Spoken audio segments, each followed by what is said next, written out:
The station where our veterans' voices are heard. MBR Talk. Hey, thanks for tuning in. Welcome, Quack. Program are those of the speakers and do not necessarily reflect the views or positions of any entities they represent. Find us on the web at mbradio.us. There it is. You tuned into the Farron Dozier Show on nbradio.us, Tech Talk Edition, and Life Force Sports. Catch me here Wednesdays at 4 p.m. Pacific Time, only on nbradio.us. Shout out. How did I do? Was that a good take? That might work.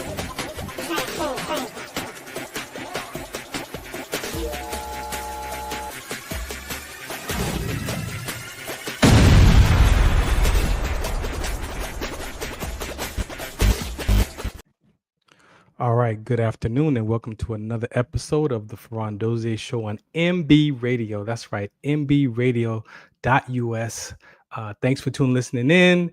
If you want to catch some more of the episodes, make sure you go to mbradio.us. You'll see all the different podcasts from our veterans and our first responders who are here sharing their voice. And so again, I'm blessed to be here to share some of my conversations here on this platform. If you need to step away from your computer, we have an app, so you can go and download the app or type in mbradio.us on your smartphone, and you'll be able to stream the episode right from your phone device. And also after the show, if you want to watch it or you want to share it, it's on all podcast platforms, Spotify, Apple, wherever you get your podcast, you can probably find it there for sure. Today we have a very always an important show for you here on the show of the Farron Dozier Show. And so I got 3 segments. And as you've been hearing on this platform as well, I've been talking about the For the Love of Dogs campaign. That campaign is brought to you by EQ Athletics. We actually own the Inland Empire Hounds, the Ventura County Orcas, and the Riverside County Mavericks. And this season, we are continuing the season of the Inland Empire Hounds. They were number 10 of the ABA last year out of 150 teams. I believe there are about 170 teams now this year. And so we are back to hopefully chase another championship opportunity, but also have an opportunity to bring some campaigns to the community. We are the new owners. And so shouts out to my buddy who unfortunately had to gave up the team, and so we took it over. And this season campaign is For the Love of Dogs is just one of many. We have one for that. We have one for veterans. We have one for our youth, veteran suicide, youth suicide, low mood stress, just a lot of mental toughness conversations around that. And then whatever the community cares about, we offer our platform to you to come and bring your topics to us and have it displayed at one of the games, and have an opportunity to share about what you're up to and why that conversation is important to you. The For the Love of Dogs campaign came because of my own loss of my dog, Daisy, and then my co-owner, Dr. Bonds, who in a conversation we had one day was also grieving from his pet of 17 years. And so we both were like, wow, we're still talking about our dogs. And so what better way for us to contribute back to the community in that grief conversation? But what we saw was, why not just get everyone involved, from dog breeders up into grief counselors. So we're looking for all the dog businesses in between to support these conversations. If you want to brand with us, there's an opportunity for you to brand with our ABA basketball team. We're looking for brands for our jerseys, for banners, for our website, things like that. So if you're interested in that part of the program, you can participate there. We have selected a couple of nonprofits to be a part of that campaign so we can help them further their mission in the community. If you've been tracking the dog world or just the pet world period, fosters, there's a crisis across the country around our pets. And so for us to be able to help just bring some awareness to that conversation. And again, in the parts of San Bernardino County, which is such a large county, there are different organizations doing their part. So we are highlighting a few this season with us. We're going to play our PSA and then come back and get right into the episode. This is Calmigo. It is dedicated for veterans. This is a veteran platform. But as we know that human beings deal with stress and anxiety, and sometimes some of us veterans, we don't want to take drugs. And so maybe just the ability to take some breaths and breathe can help diminish some of those experiences of anxiety or stress or whatever we're dealing with. So this is a PSA for that. This is Calm to Go. Some of us still carry the burden of battle. It threatens to drown us in our everyday lives. In battle, we had our weapons and combat gear to keep us safe, to keep us confident. But when we returned home, we were not armed with weapons and gear to cope with our own minds. I was lucky to find my combat gear, my mental weapon, and it's called Calmago. Calmago is a drug-free device that allows you to achieve calm in less than 3 minutes in moments of anxiety, stress, anger, panic, or insomnia, not with medication, but rather by activating the parasympathetic nervous system through breathing regulation and multisensory stimulation. A recent study has shown that Calmago decreases PTSD and anxiety levels in veterans, helping those who are suffering and having a long-lasting effect. Visit Calmago.com to learn how you can get Calmago through the VA or with a special veterans discount code.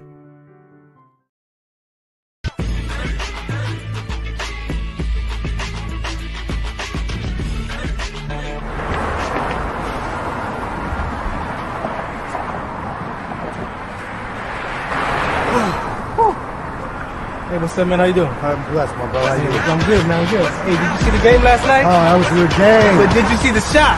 I lost money from that shot. Oh, too, man, that shot was cold, I man. hated it, but it was good. Damn. What's in those jeans? You really want to know? I do.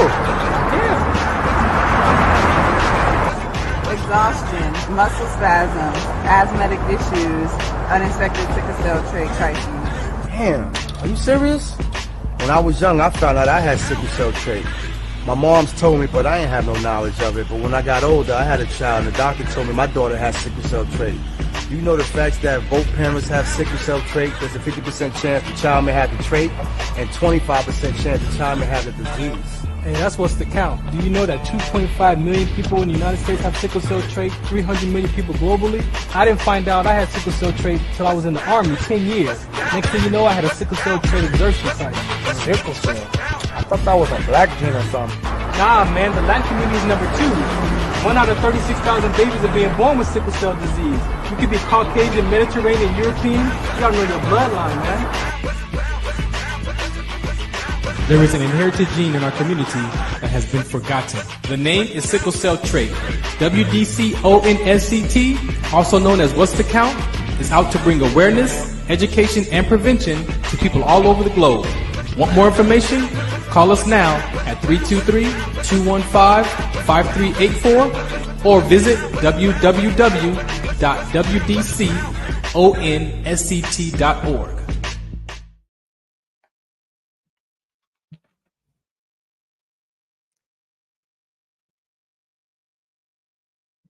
All right, welcome back to the Farron Dozier Show on MB Radio. That cause is my personal cause. Even this past week, there was a death, and we pray that it's not sickle cell trait with rhabdomyolysis connected, but another athlete passed away from heat exhaustion, and sickle cell trait exertion with rhabdomyolysis or rhabdo itself shows up like heat exhaustion. And so that is something that is one of our causes for the IE Hounds, the platform, bringing awareness to hydration, inherited genes, and things like that. So again, if you want to get involved with your conversation, I advocate for lupus, chronic illnesses, and those kind of conversations. So if you have a conversation that you want to bring to the table in the community, you're more than welcome to share it with us here. All right, so let's get right into it because our guest is here. And again, as I started looking for organizations, this is actually one of the first ones that I found when I was looking to see how we can partner, what organizations are out here in San Bernardino, and her organization popped up. So here is Angela from Cause for Paws. How you doing? Good. How are you doing? Thank you for having me. I'm doing great. Thank you so much for taking time out today. Mm-hmm. Do me a favor, introduce yourself, and then we'll get started about your foundation. Okay. My name is Angela Hoffman, and I started Cause for Paws about, we just celebrated our 10-year anniversary. I started it in February of, God, what was it? 2015. Yeah.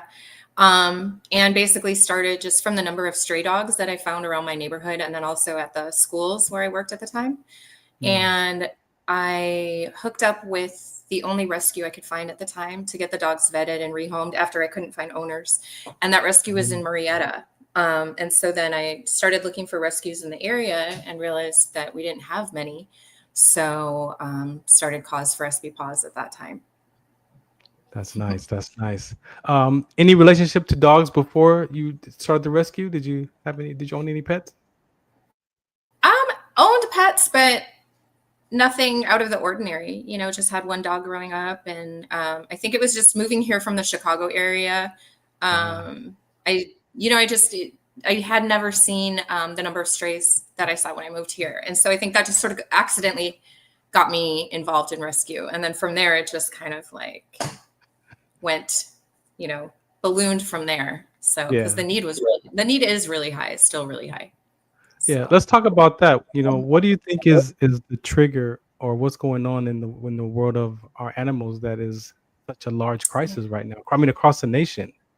Yeah. There are a lot of things. When I first got into rescue, I think there was just generally, including myself, just a lack of awareness because the shelters exist kind of as a convenience for us. We see a stray animal, we call animal control, the animals disappear and they go to a place that most of us never see. And so the existence of shelters, in a way, obviously they're a great thing, but at the same time, it just makes most of us unaware of what's going on.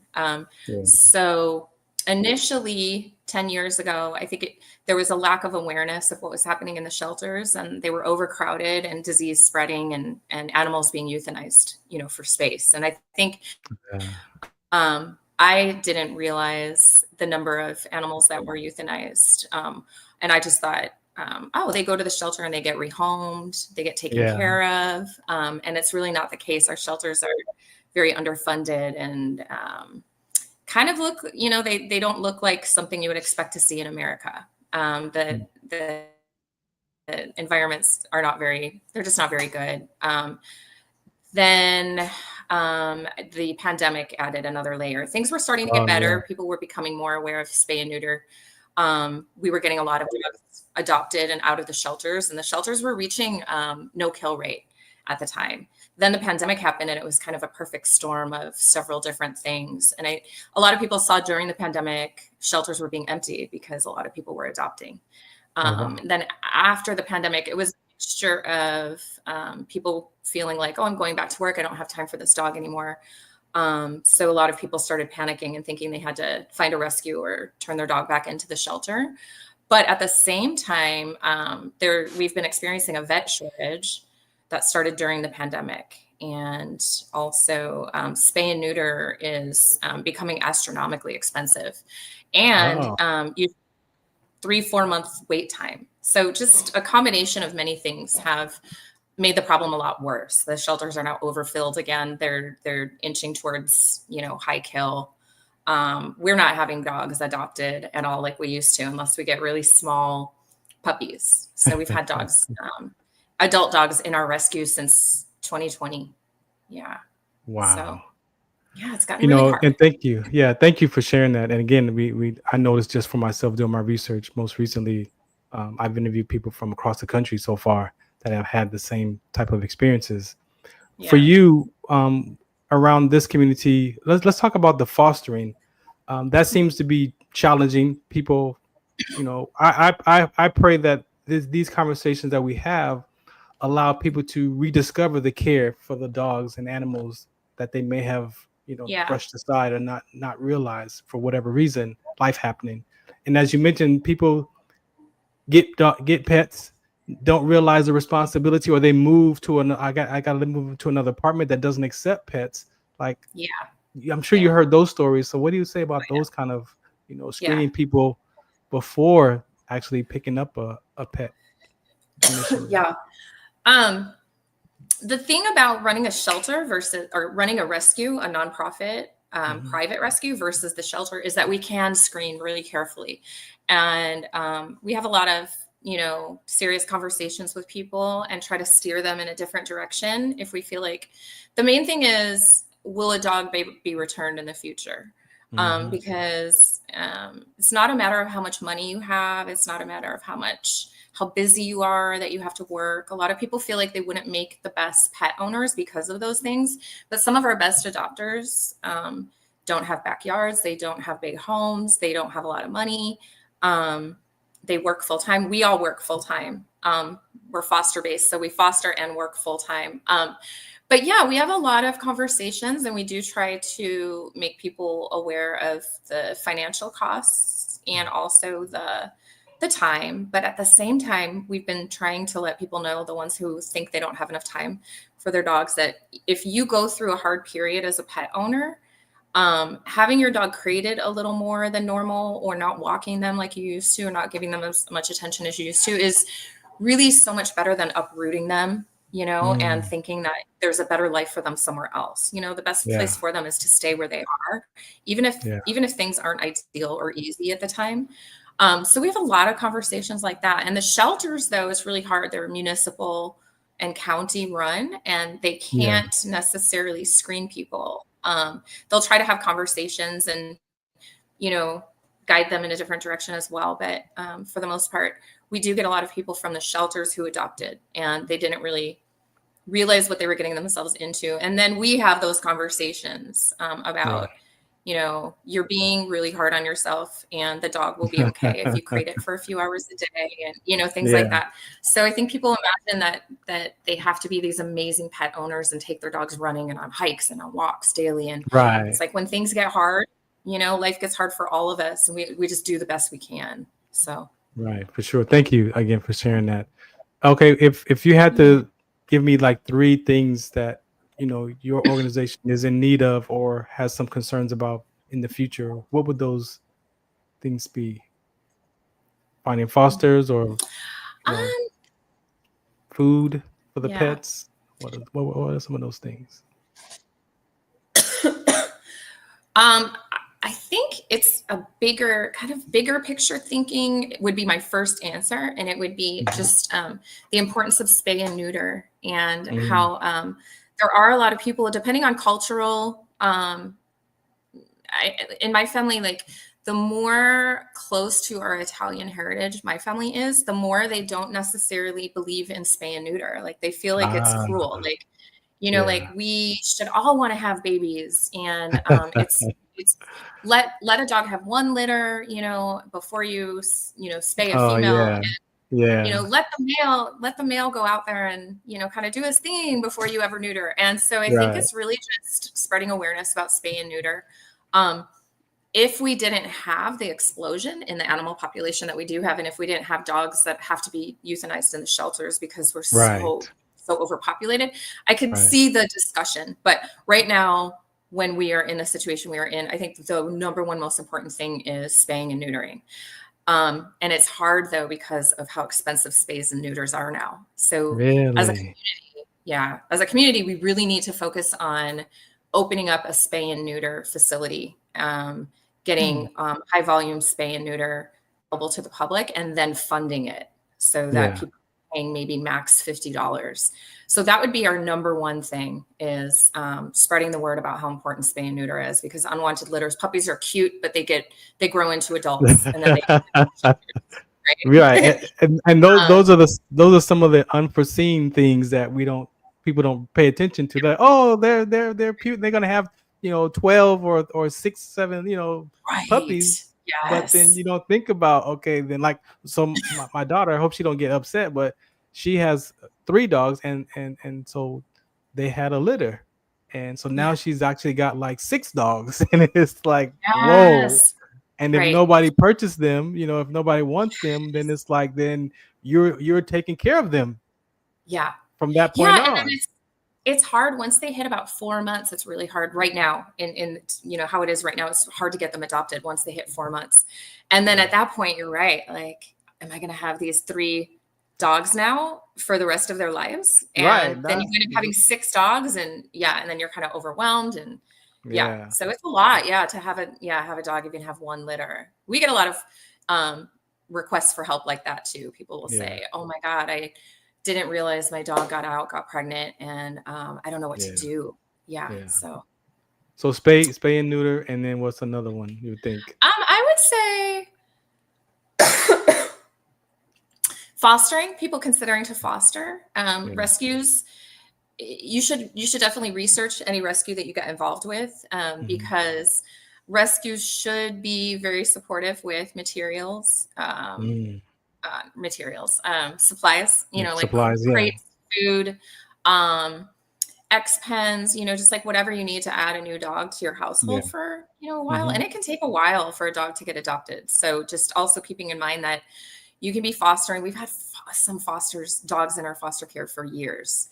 So being aware of that, being ready to, foster for the long haul. We occasionally will get people who think the idea sounds fun, and then in a few weeks they're like, "Okay, we're done, we're ready to give the dog back," but we don't have another spot for that dog. So just fosters that are really ready for the, the actual responsibility and how long it could take, and helping us to network a dog and rehome a dog. So fostering would be second, considering fostering, but really understanding what you're getting yourself into before. Because it could take long. It could be, like you said, a year or so before that dog actually finds another home. And people don't in the foster. Does it convert over to just keeping the dog, or I know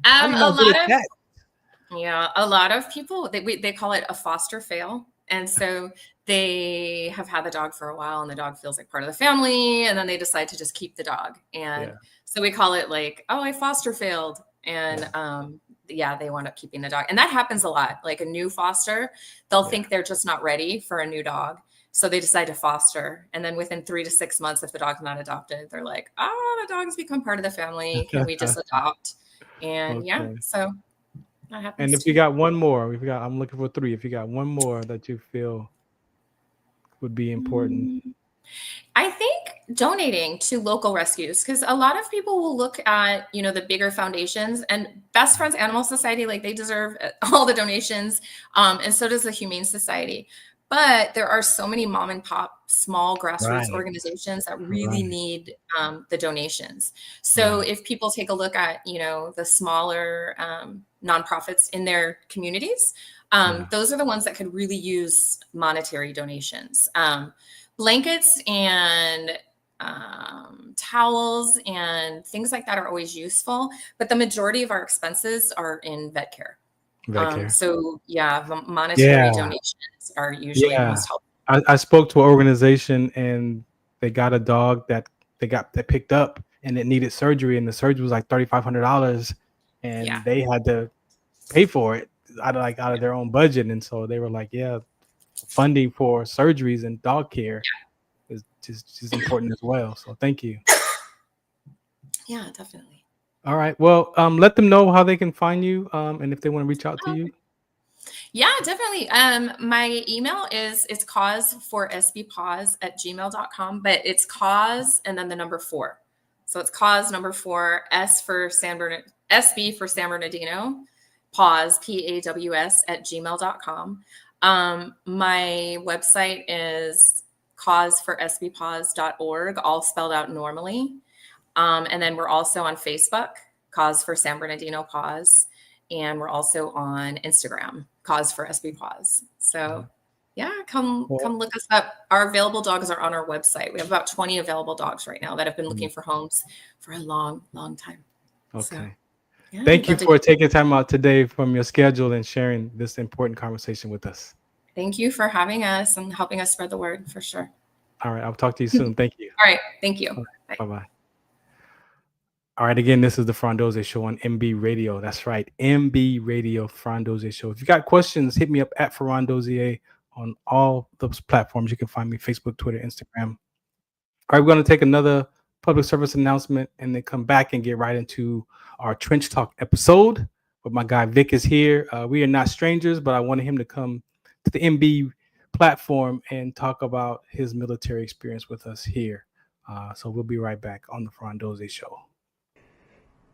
Muchos de nosotros nos vemos afectados por la enfermedad de células falciformes a diario y un número creciente simplemente no nos damos cuenta. Los impactos de esta enfermedad afectan a todas las personas y en especialmente a las personas de color y con antecedentes diversos. Estar en servicio conmigo y con los demás a medida que creamos una mayor conciencia sobre cómo identificar y dirigir el tratamiento de los rasgos de células falciformes y ayudar a las familias a saber cómo superar el trastorno de células falciformes. Do you remember studying sickle cell in biology class? What's the Count on Sickle Cell Trait Prevention is here to bring you awareness, education, and prevention conversations around the risk factors of this inherited gene. Visit wdconsct.org. Tune in to the Farron Dozier Show on KCA Radio 106.5 FM, 1050 AM, also streaming from the kcaradio.com website on Sunday nights at 8 p.m. Pacific Time. Brought to you by Sports Collective TV, Sports Collective Radio, and Sports Collective Media. We got the Heme Factor, we got In the Zone, and we got Fourth Down in the 20-second timeout sports segment. All for you right here on the Farron Dozier Show on KCA Radio 106.5 FM, 1050 AM, also streaming from the kcaradio.com website with my guest hosts Robert Lamar and Coach Will. Catch us on Sports Collective Media on Instagram and Facebook, and make sure you watch us Sunday nights at 8 p.m. on KCA Radio 106.5 FM, 1050 AM, also streaming from the kcaradio.com website. Music, talk, sports, and so much more on the Farron Dozier Show.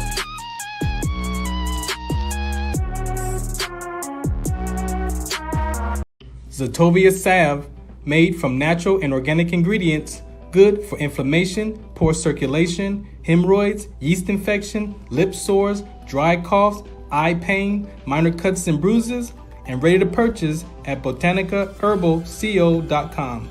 botanicaherbalco.com. botanicaherbalco.com. All right, welcome back to the Farron Dozier Show on MB Radio, right here Wednesdays at 4 p.m. Pacific time.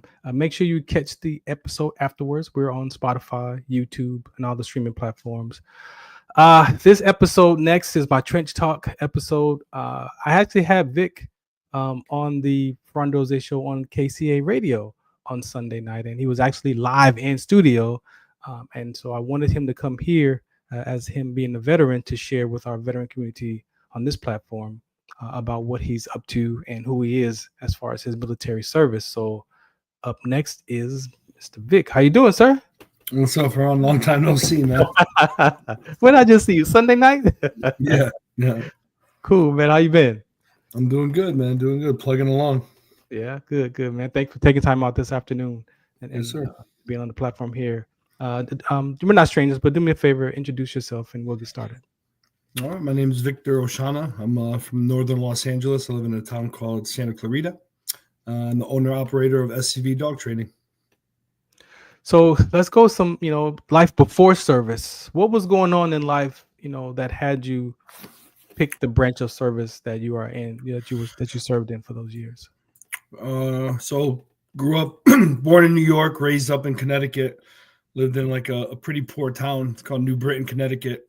And they're home to Stanley Works. Like you probably seen the Stanley tools anywhere you go. They had a whole bunch of factories out there. They kind of went under. They kind of moved out Midwest, and all that land all those buildings became the ghetto, right? Like poor, low income housing.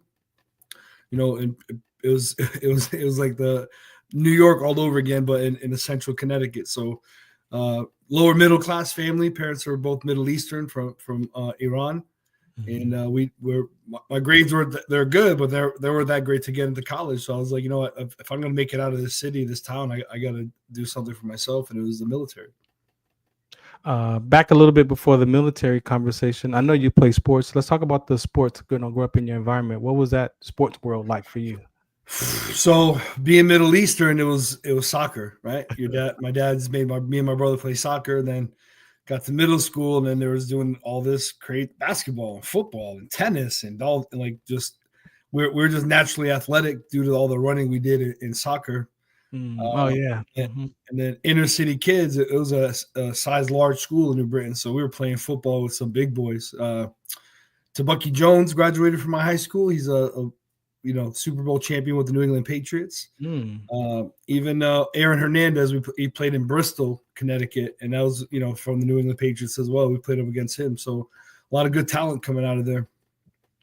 You mentioned soccer. I didn't realize how popular soccer was. Most people think the NFL or the NBA is a popular sport, but soccer nationwide, globally, I would say, safe to say, right?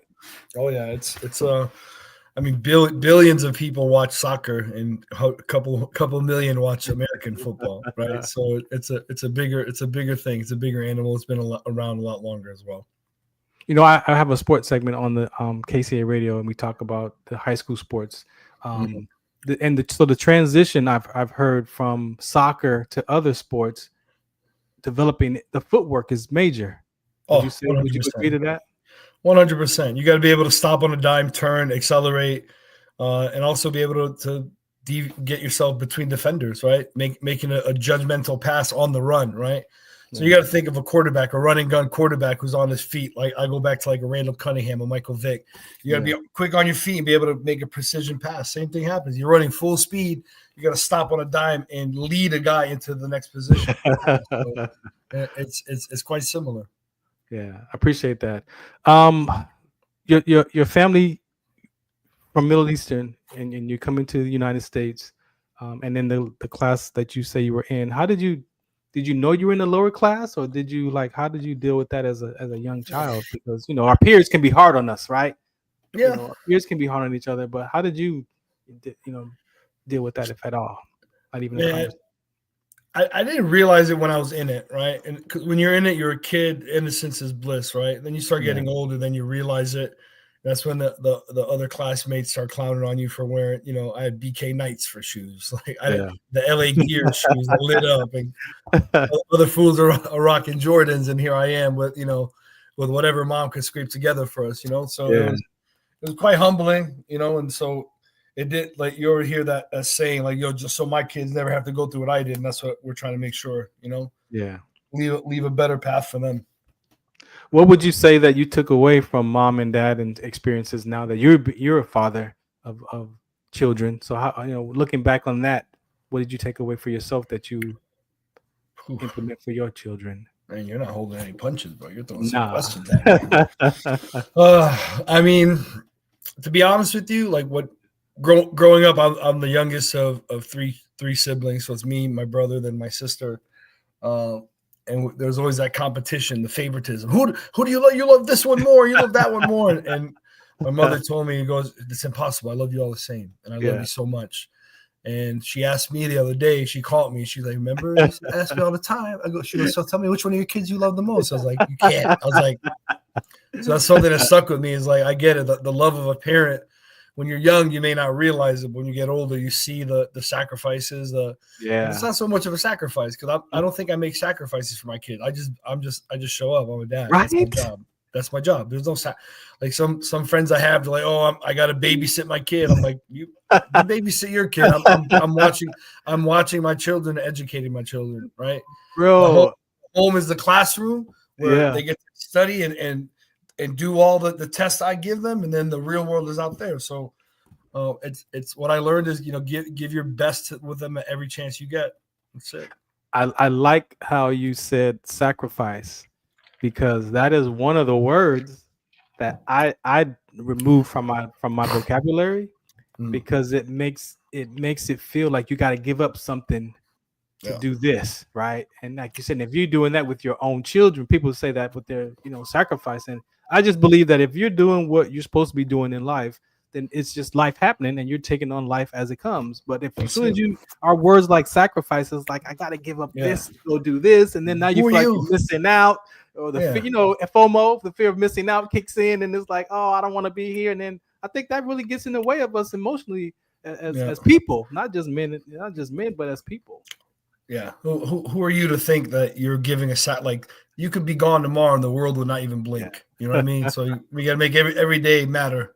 And if you think it's a sacrifice, then you're in it for the wrong reason. Yeah. No, thank you for that. All right, let's go to the branch of service of choice. Here we go. How did that come about? What was going on in life? I just scored higher than you on the ASVAB, my friend. Nah, to be honest, I was at the recruiting block, if you will, and for all the veterans out there, you know what I'm talking about. They're lined up right next to each other: Army, Air Force, Marines, Navy. Yeah. And my brother was previously engaged with Air Force recruiter. He graduated high school, and then he had one of those, I just want one more summer with my boys, or I just want one more summer. So he kind of got delayed, and I went to the recruiting block. I was going to go sign up to be a Marine, and the Marine recruiter wasn't there. And, you know, like flies on crap, man. The other recruiters that was there was that Air Force recruiter that already met my parents, my family, my brother. Came, hey, Vic, what are you doing here? I was like, man, you know, I was going to. He's like, man, come in my office. Let's take a look at your stuff. And pulled up my ASVAB scores. And next thing you knew, I was like, he's like, you know, and he got me. He's like, you know, you could be the first one to go instead of your brother. I was like, and that competition thing, huh? Sports, the competition. Fair. I swear to you.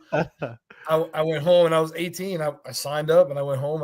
At dinner, I told everyone, I was like, look, I did it. I'm done. Man, I'm out. Wow. 2 weeks later, I was gone. 2 weeks later. My reporting date was April Fool's Day, April 1st, 1998. Yeah. That transition from your environment, you know, to this military world, how was that for you? Culture shock, or were you pretty much conditioned mentally for it? I mean, to be honest with you, standing at attention wasn't new to me. We had my pops was like an abusive alcoholic, right? Fighting demons, you know, from the Middle East. Genius of a man, had master's degree, spoke several languages, but he always had a argument with church and state, with the church, the Assyrian church and the Assyrian club. They're two different entities, and he was trying to bridge those communities together. So when he came home, he'd be so frustrated his day that he'd line up me, my brother, my sister, yell at it, and we'd have to stand at attention. So when I went to basic training, like you had grown men, I call them grown men, like 18 years old, 19 years old, crying. I'm like, I'm laughing. I'm like, that's all you got, man? That's it? Yeah. Because they couldn't really hit you back then. 98, there was still some physicality to it, but those TIs hitting you were long gone, you know, not back in your day. Oh, man. Yeah. Whatever. They was close, though. They was close. Yeah. They was easing up on it, but they was close. So, you know, for me, I can remember probably about the third week of basic training, Army. And I think that day we got smoked. It was one of the roughest days during that time.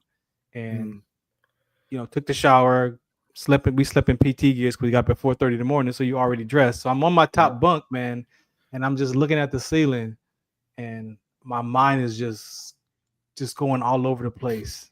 And then I say to myself, what am I doing here? You know? Yeah. And then it's like that moment when I said that, like my brain clicked and the Farron civilian teenage 19-year-old was done. Oh, yeah. And it became the soldier and the routine. It became a routine, right? Do you remember any of that happening to you? Or do you remember just like the airmen just click over like, okay, this is real life? Or another life. I don't want to sound like I'm taking your story, man, but I have the same kind of vision. You're in your bunk. That was the only time you had to think, right? Right. If you're on your feet, you were doing something and yelled at, you were participating. Right. So I would lay down, and I remember I was journaling. I was sending letters home, and I gradually saw as my mentality, as my fitness changed, as my structure was changing. I found myself letting go of that younger Vic, like, yo, that dude is gone, chilling, you know, chilling at the pool hall with the guys or chasing girls. That moment was gone now. And it was exactly what you said. Like, what am I doing? What's my purpose?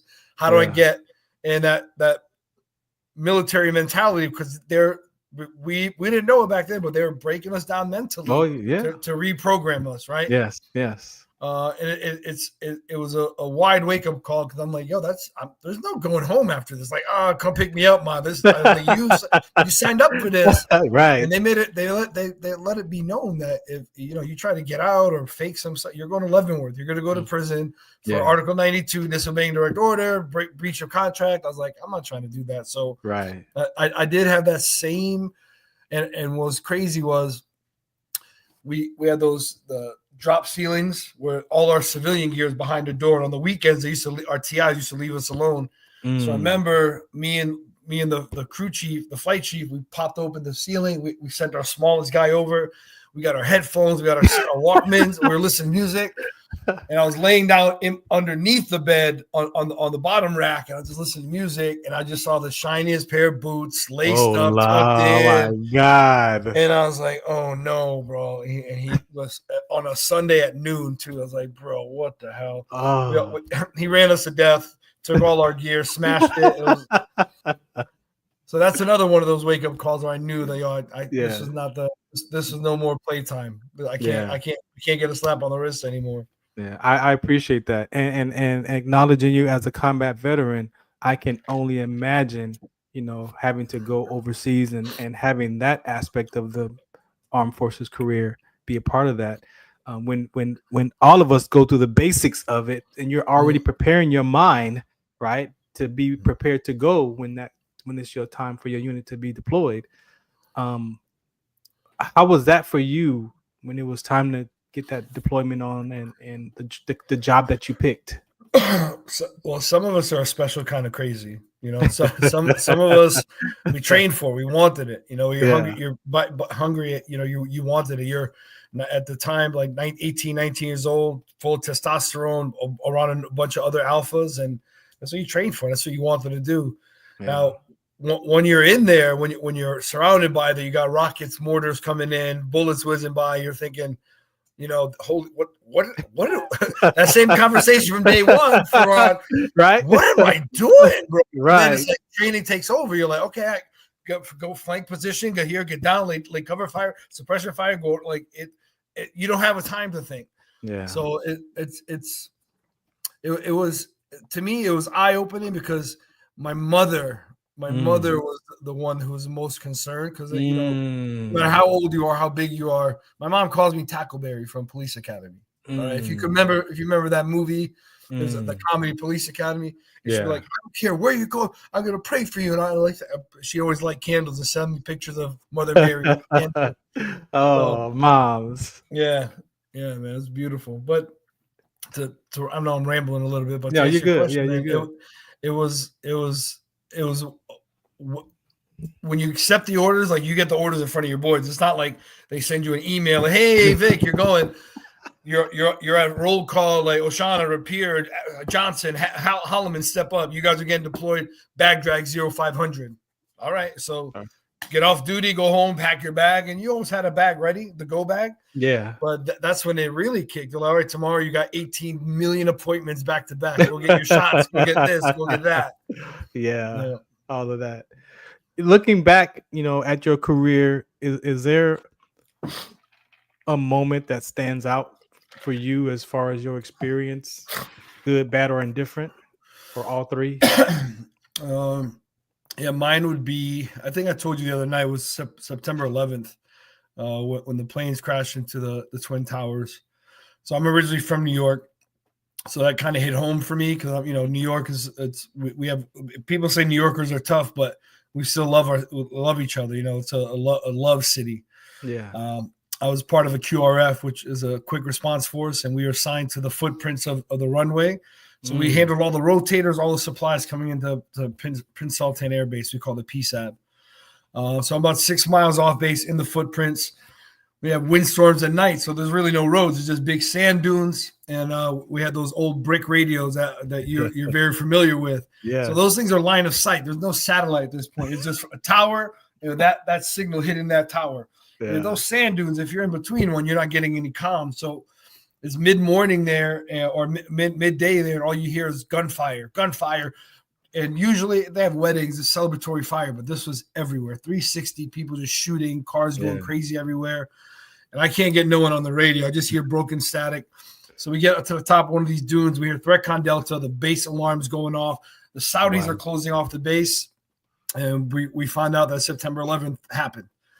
So we're in ThreatCon Delta. We can't get back on base. The Saudis, our base was inside their base.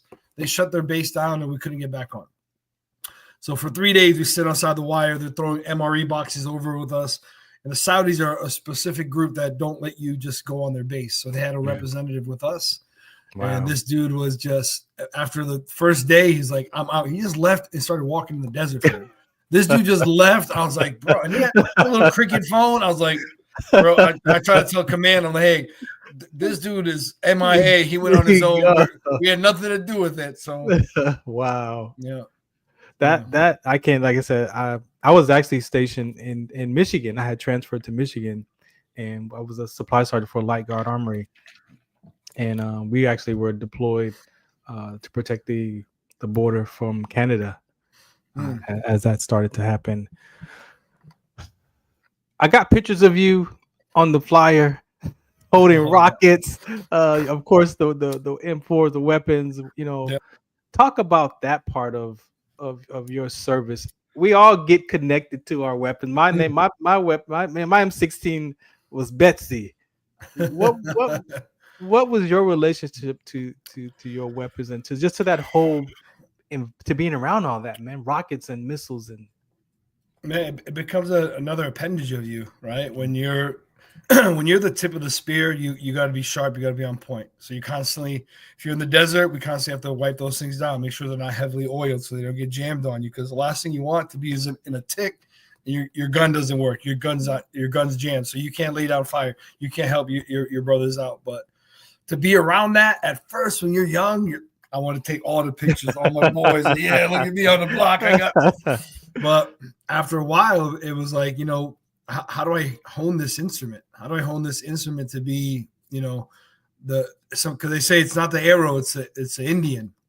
So I had to make sure the Indian was on point. And I was just, I loved it. I challenged myself. So I was on a heavy weapon system. I was the M60, which is probably 240 Bravo now, the old school machine gun. Yeah. I started off with that. Then I went to assault gunner, M249 assault machine gun. Got top gunner for that. Then I got marksman for my M4, and it just kept on just trying to hone myself, because you sooner or later you're gonna find yourself knee deep in it, and it's not about those pictures anymore. It's about remember on the range. It's about that breathe. It's about that breathing and that breath. Yeah, and then little squeeze of the trigger. There. Finger to the tip of the pad. Right there, the tip. Yeah, right. Don't get in the crook, because you're gonna pull your shots at to the right. Exhale too. At that space when you exhale, it differs for people. Some people are better holding it. Some people are better at the exhale. Some people are in the break. It's just there's a lot to it. The Kentucky windage, we used to a little bit until you're in a Humvee and you're operating the Mark 19 grenade launcher. I don't need windage. I'm just just walking them in. That's it. One of the biggest things I know that we say that we miss in your transition out of the service, right? Yeah. What was that point of your career? Done, uniform done, boots are done. What's my purpose? That's what do I do now? Yeah. Like my resume at that point read, quick response force team leader, ECP controls, jet sergeant, flight sergeant, and it just didn't translate, right? Yeah. It just didn't translate, because I'm giving my resume to people, and finally, like after months without finding a job, not having that good transition, one of my friends said, "Vic, your resume doesn't translate to the civilian life." And they said, "I'm not trying to take any accolades away from you," but they had to break it down to me, say, "Yo, so you're a flight sergeant, so how does that relate?" So something like a project manager, program manager, like I was like, oh, like that. So I had to go bare bones, break it down. So how do I take these skills that I learned here, right? Being on an outpost in Kuwait or Jalalabad isn't going to translate to very well for the corporate sector. So for a corporate office job, right? Yeah, and you're alone, Farron. Although you're surrounded by your friends and family that you miss so much, and you wrote and you FaceTime and you Skype at the time, you're with them, but you're alone. you're alone in the fact that my brother's not there. My brother's in camaraderie, right?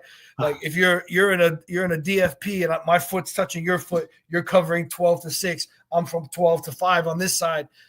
It just doesn't translate because there's a lot of I call it corporate espionage. All these people just trying to throw you under the bus to get themselves promoted. Which in the military we didn't do that. It was you bleed green, I bleed green. That's it. Yeah.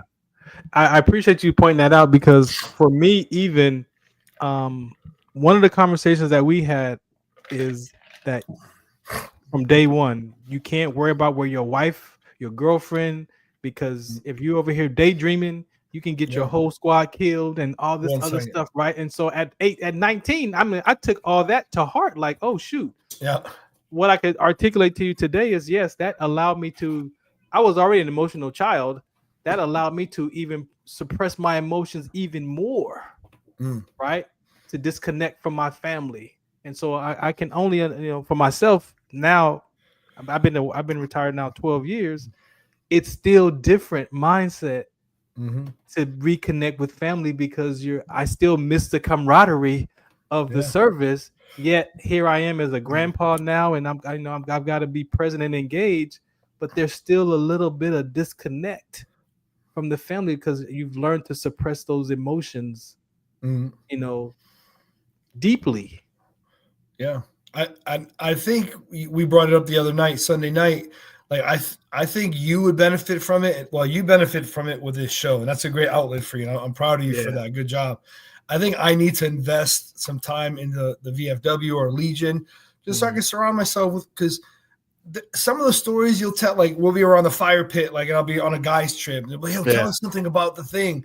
Yeah. And I'll tell a story. And if you weren't there, one or two things are happening. You're like, wow, right? I can't even fathom it. Or B, this dude is bullshit. Like it's not even real, right? That's not real.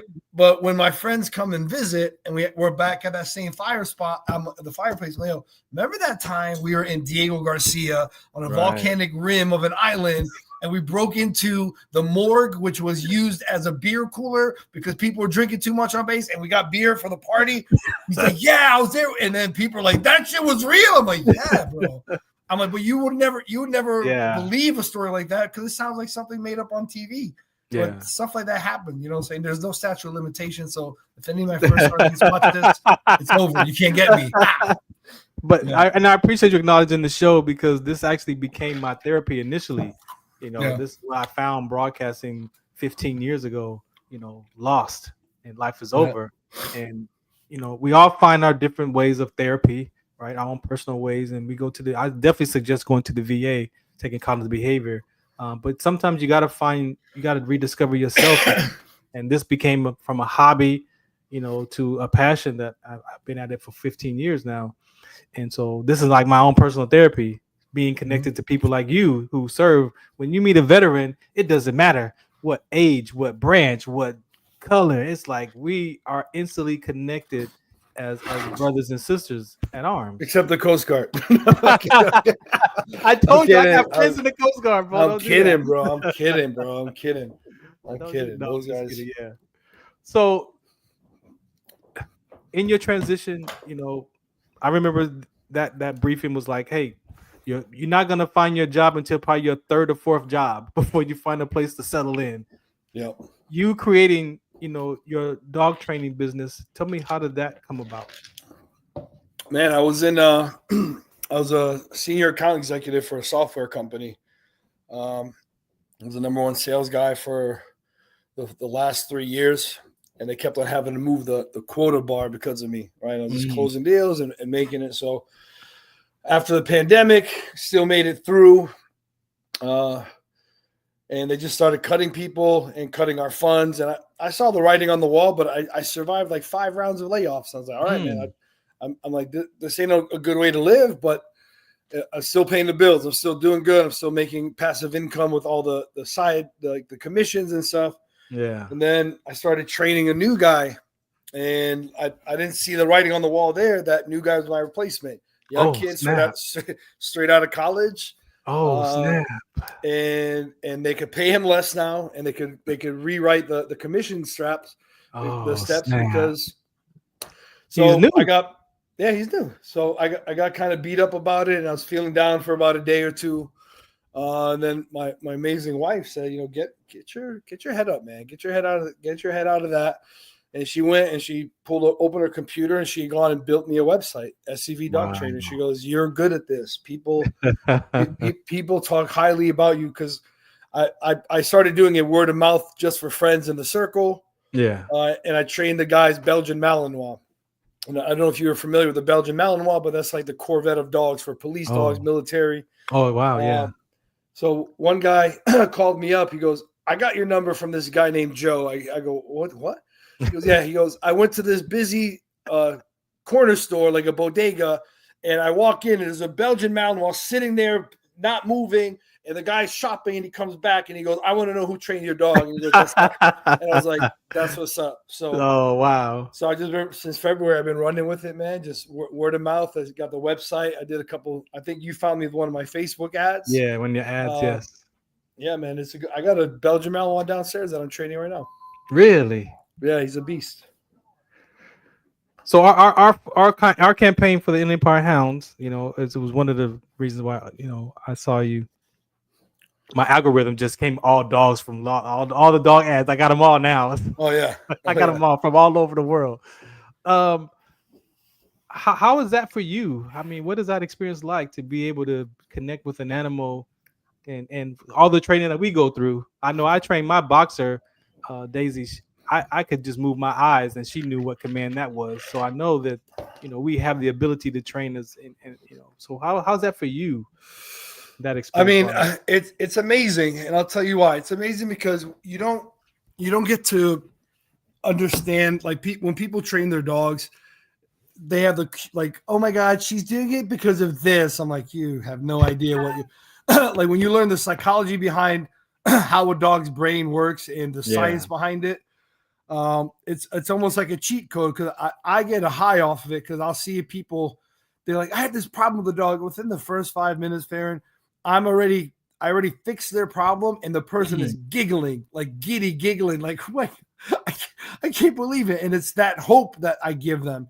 Yeah. So for me is when I see a dog, like you said, those eye contacts, those eye movements, the dog knows, a dog person knows a dog, and a dog knows a dog person. They're like, we get it. So for me, it's a good feeling, because not only is the owner frustrated, right? Because your dog's barking, not listening, but at the same time, that dog has some feelings too. That dog is going through the same mental anguish that you are, but doesn't know how to show you except by chewing your shit up, barking, digging holes, not listening, because the communication ain't there. Yeah, so I just try to act as that bridge and get people to speak to their dog correctly. Yeah. What's the plan for that? Are you looking to just keep it, word of mouth? Or are you looking to go citywide, or what? I'm growing that. I did those Facebook ads. That's how you found me. So I've been expanding. Cool. I need some help with meta advertising. If someone out there could help me, because I went in my analytics and I checked it, and I said, "Hey, I wanted to hyper focus, like, geofence around my area, SCV, Santa Clarita Valley." And I thought I did that, but then I opened it, and there's just a one map pin drop in the middle of the United States, and so it's covering the entire U.S. So I got people from Tennessee, Arkansas, Mississippi, Florida, New York, the Hamptons. What?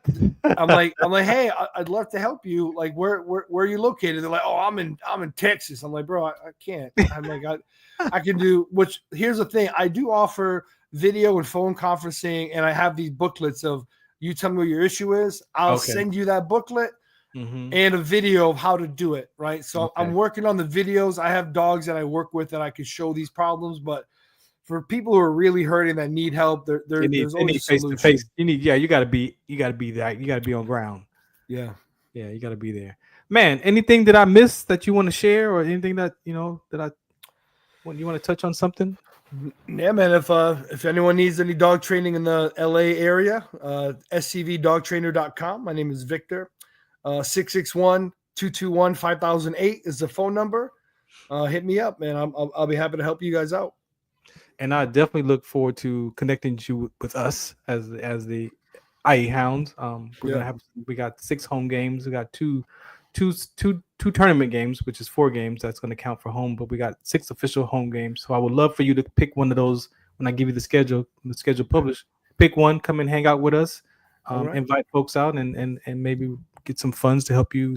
You might be able to go travel to somebody. Absolutely, man. Hit me up, man. Let me know. Let me know when that your sports show comes on, man. I'd love to be a guest on there. I'll chop it up with you. Sunday night.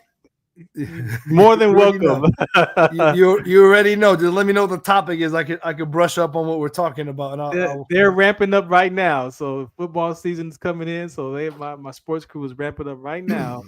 Okay. To have some sports talk, man. So thank you again for your time, bro. I really appreciate you for hanging out on the MB radio platform with me today and sharing your story, man.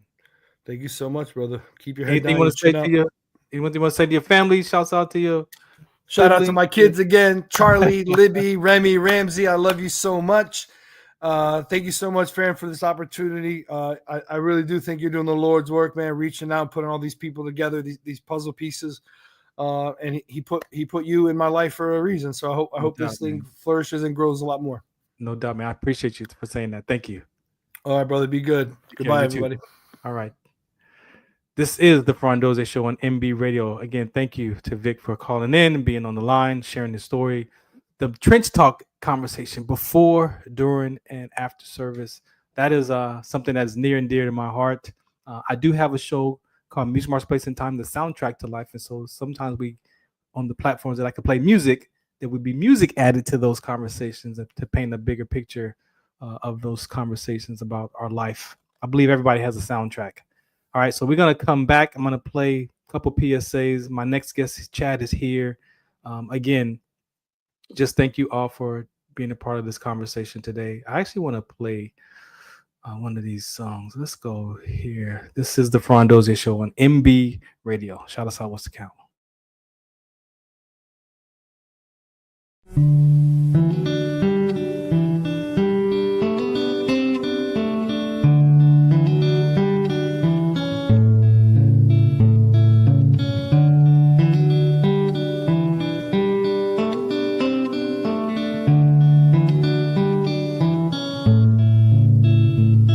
To a hero, I say, I hope to see you again on some sunny day. And to a hero, and the love you left behind, I'll try my best to pass it on till the end of my time. And to a hero, you're gone, but I have no doubt that you have made it home.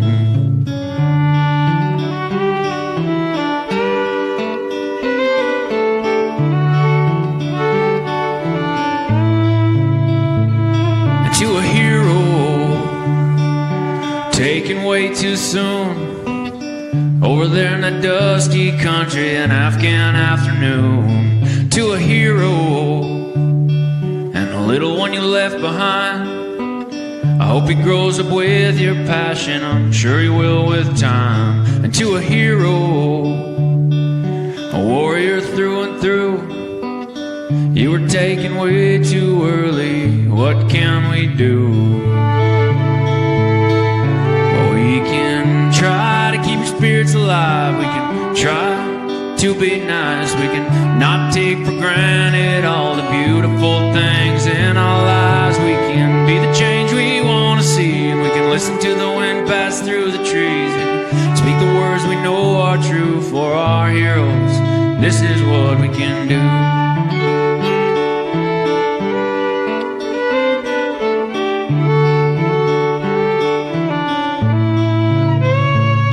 To all the heroes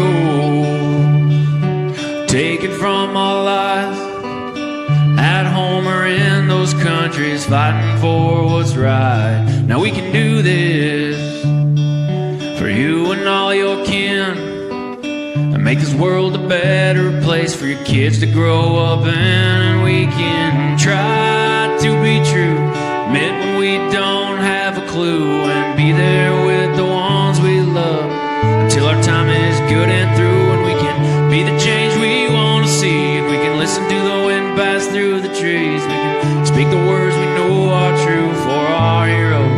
This is what we can do.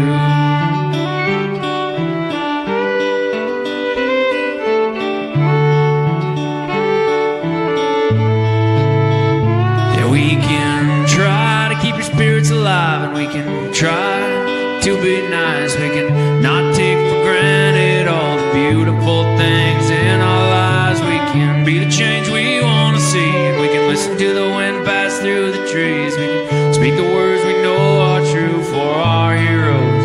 This is what we can do.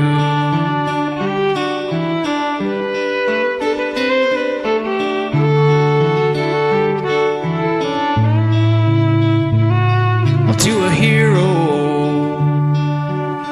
I say, I hope to see you again on some sunny day. All right, to a hero. Welcome back to the Farron Dozier Show on MB Radio. You know, we got a lot of songs that we can pick to choose and play in here, and I've never picked that song before. Just listening to the lyrics, this is why I know that we all have a soundtrack to life, and a lot of, I mean, this music is so powerful, right? We know that. And just listening to those words and me sitting here and reflecting in my own life, listen to Vic share his service, my brothers and sisters on this platform who are here finding their voice. This is us, right? So if you'd like to contribute to MB Radio, make sure you go to mbradio.us, donate to this platform. They don't charge us. They do all of this, supply all of this for us. For some veterans, they supply equipment. They train them. Everything here to give that veteran a voice to find and share, express themselves. A lot of us are just looking for what's next. I was blessed to discover my sickle cell trait, that God showed me that my sickle cell trait that was given to me in my mother's womb, that the military career was just part of the journey, that actually my voice is for that community. And so I use all the military background, the development, the confidence, the training, all of that I've spent 24 years in that service. That transitions over to my advocacy work. And so if you'd like to contribute to this platform, mbradio.us, you can go there and donate and support these veterans, my brothers and sisters, and our first responders as well. I was on a show Sunday morning on KCA Radio, Empire Talks Back, and I didn't know that there was going to be some other veterans there, but they were, and I knew one of them, and he's a Vietnam era veteran, and he said that there are about 30% left of that era of veterans. They're all now in their 70s and 80s, and there's about 30% of those who served during the Vietnam era still around.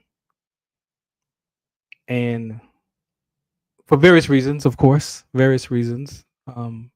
age-wise, of course, but also from the health issues that they had succumbed to. Back then, it wasn't PTSD, it was shell shock. I remember the term of shell shock. You know, they really didn't have a lot of mental health conversations back then. So a lot of them self-medicated. A lot of them were self-medicating over there in the country and came home with that. And so, yeah, I didn't realize that generation has reduced to about 30% of those Vietnam era veterans. And so, as Vic was saying, you know, there's a lot of ways that we can get involved as service members, the American Legion, VFWs. Those locations are also ran by our older generation of veterans, and so they're in their 60s, 70s, 80s, still in those locations. And so, if we don't start to find a place in those environments, the VFWs and American Legions, then what's going to happen to those locations where all that history is, right? And so even myself, I'm reevaluating how I haven't participated in the American Legion or VFW in a few years. And I have some ideas that I'm looking at that could help bring that veteran community out in those locations and start to rebuild those memberships in those locations so they could be a family oriented space where I could go to if I'm feeling a certain way. I could go to the VFW or American Legion and play some pool and sit with another veteran as I sit here with my community. So yes, that song, yeah, just makes you think about life. So again, I appreciate you for listening in the Farron Dozier Show on MB Radio. I got one more guest. Again, in this search of supporting the Inland Empire Hounds and our basketball season this year for the Love of Dogs campaign. So we're looking for breeders to grief counseling for pet owners like myself to brand with us, to support. So we have marketing platforms, marketing ways that you can brand with us for the season. Help us cover some of our expenses. It does cost money. It's not free. Help players get paid and things like that. So if you'd like to be a part of that campaign, that's just one of many. Or bring your own ideas to the table, and you can support us, and we can support you in using our platform to get your message out into the community. So my next guest here is Chad. Chad was actually also on Sunday night.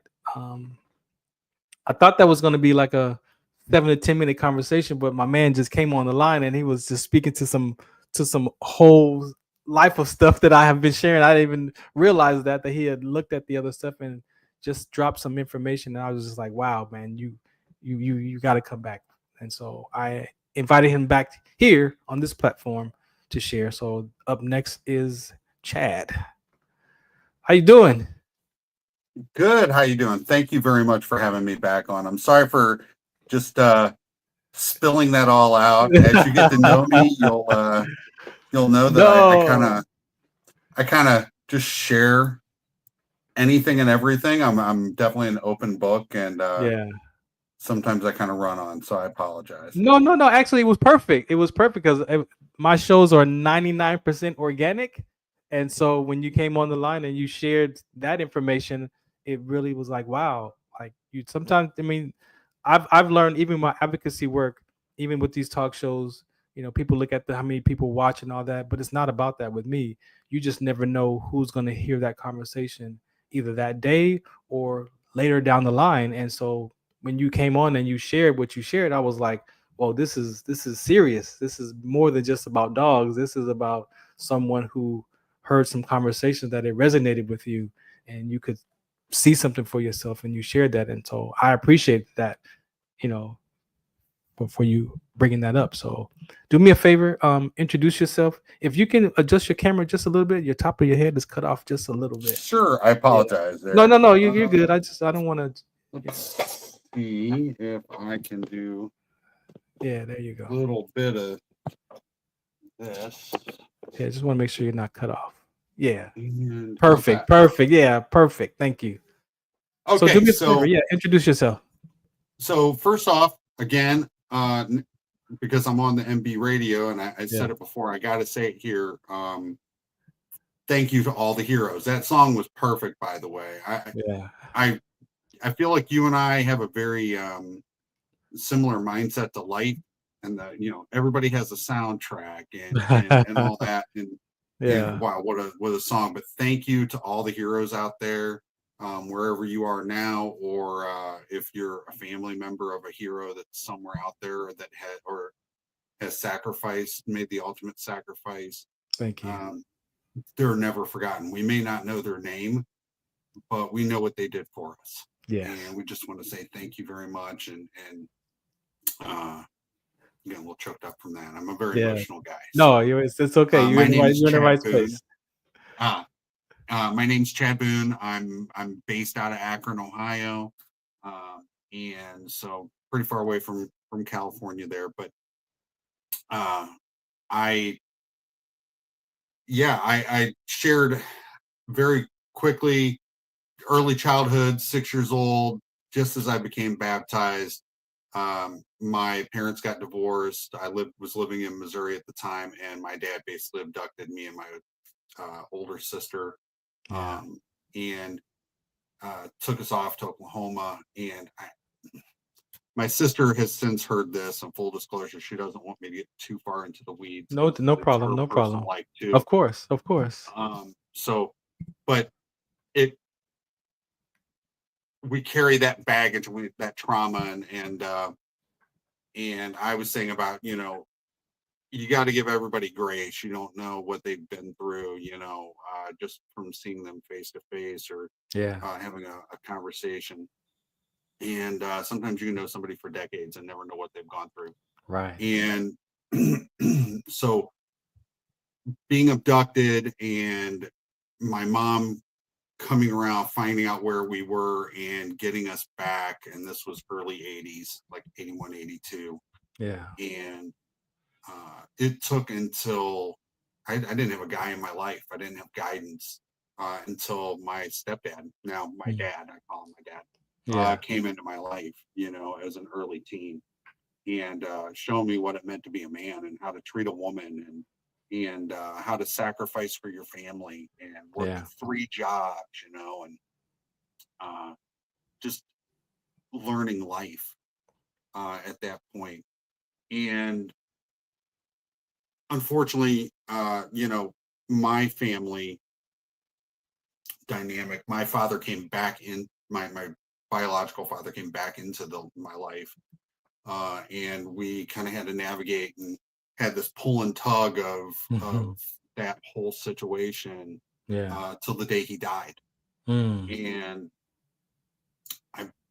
I believe we made amends, even though he never admitted to what he did, which does cause issues for people, when people don't own up to what they've done, or good or bad,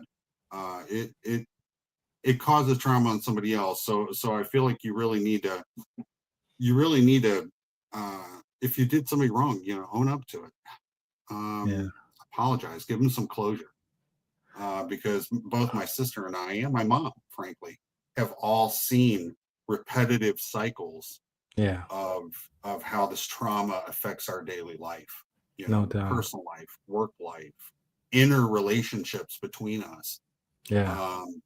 So how it affects my stepdad, my dad, so seek counseling if you seek counseling. I commend you on this radio program. By the way, I'm now going to be a constant listener. No, thank you. It's a fantastic show. I want to share what you pointed to. For me, when I hear you share what you shared, I can't even imagine. I look at my daughters, right? I can't even imagine what it would take for a father to go and remove his children from where they live, right? Like, you look at that from a level of love, right? But then also, what was he dealing with, right? Right. And growing up in his environment as a child, that would have a person say, you know what, I don't care what I'm going to get my children, because I want to be with my children, to the point where I will abduct the child. Like, there's so many mixed emotions and things going on, as you said. But if to look at that from how much love that he wanted to have for y'all, that he would take you in that fashion to be with you, right? That's something. That's something for a man to be at that point. And we forget, as adults, we were children before, right? And so what is that for that adult to have the mentality and have the capability to go that far? And just, I can't even imagine doing that with my children, like just go take them from their mother and just taking off. Like, yes, it's from love, but there's so much, like you said, connected to that. What is that? And I appreciate you for saying that, regardless of how it looks for you, that you can say that you have some level of closure, right? Because that's going to be the biggest thing for you moving forward, as being forgiving to him, so that you don't carry that for yourself, right? That forgiveness is always for us. It's not for just them. It gives them an opportunity to self-reflect at some point, but really with that, the space of forgiveness is for us to be able to be free from those emotional stuff, and like you said, and then seek the help that we need to start to put those pieces back for ourselves. Amen. But that's what I heard when you shared how you shared your experience. There's a love. There was a love there for sure for your father. There was a love there, but extreme. It comes across. Amen. Comes across as sometimes knowing chaos. Knowing what kind of trouble he could have gotten into. Right. Like he risked it. Go to jail. He didn't go to prison. Right. He was a former. He's an Army veteran. Yeah. He was in Vietnam. Yeah. He would not talk about what you can't see it from here, but since he passed, I felt compelled to get all of his medals. Seeking out. That's cool. What I could get and what he was awarded, and put together a plaque. That's cool. And there are issues that we carry that why what, and there are other issues of okay, I know he loved me. Yeah.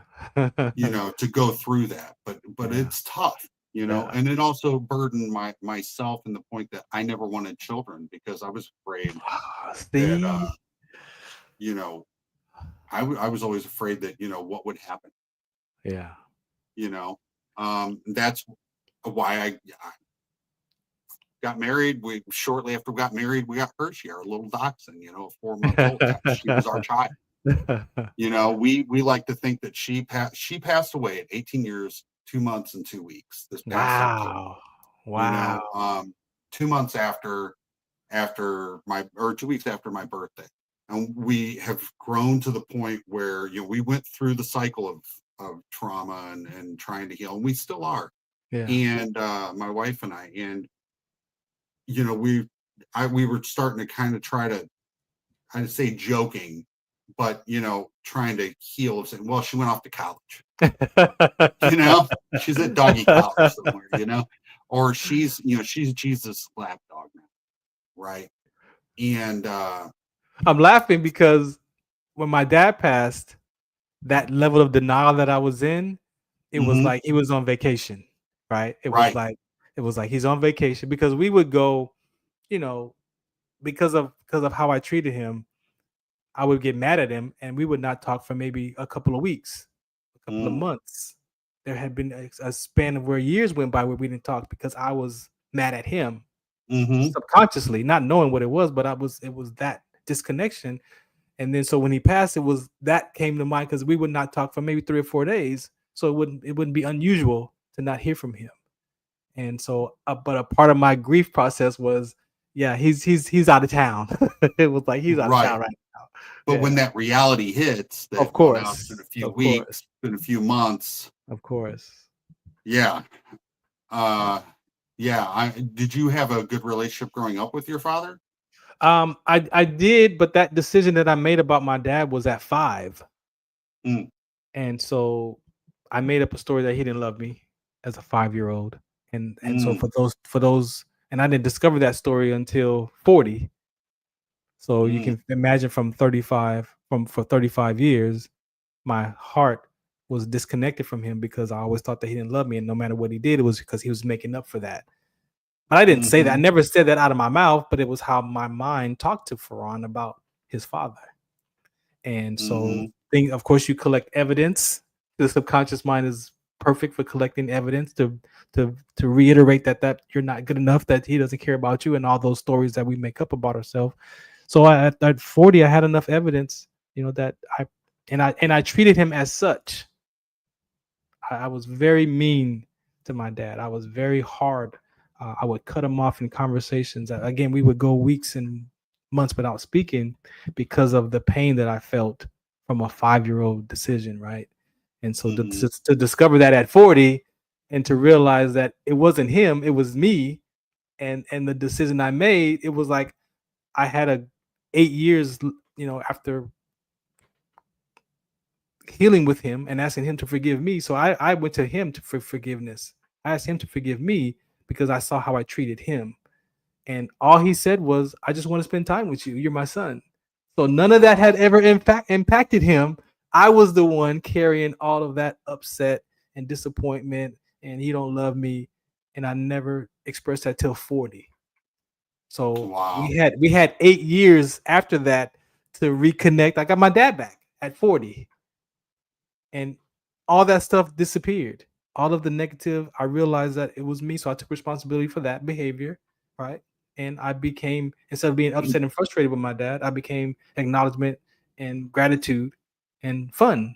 And so our relationship flourished because I was aware of who I was being with him, and he just wanted to spend time with me. So that transformed my relationship. I got my dad back, like I said, for 8 years, and then he passed away. So the resentment, the regrets was disappeared at 40.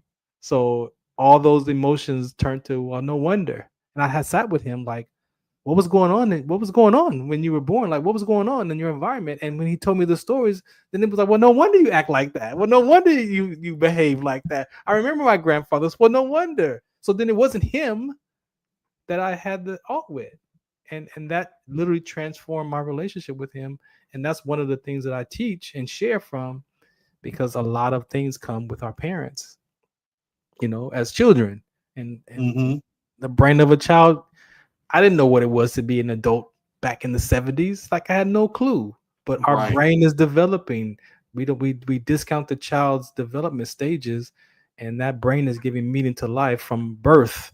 Even they say in the womb, stuff can go on. So when you understand that and you do the work in that and you free yourself from that, then it's like, well, then I wonder what this other person's dealing with. Now it's not about, that's where that humility, that empathy becomes natural, because you've done your own work and you can see how I was horrible in my language. Then it's like, then you give people grace, as you pointed to. Then you give people the space to be themselves, because then what are you dealing with? Like, what is going on? And then people tell you out of their mouth what they're dealing with. If you listen, we say everything that we're dealing with. And so that has been, for me, one of the biggest things in my life at that age of 40, to kind of put pieces back together. But then when he passed, it was a whole nother piece that I had to deal with, because I missed the humanness.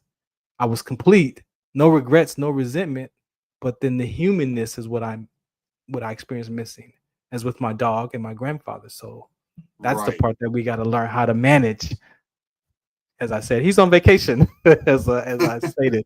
He's out of town right now. He didn't die. He's out of town right now. Right. But you have to deal with the reality of it at some point. Right. Now, did you feel, because I didn't have children, human children. Yeah. Did that come about at a certain point after having kids? Being able to see your father's side and realizing that you had put some kind of no, my daughters were in their 20s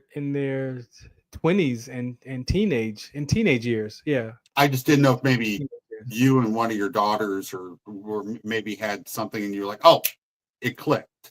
Oh, yeah. Well, again, you want to talk about that aspect of it.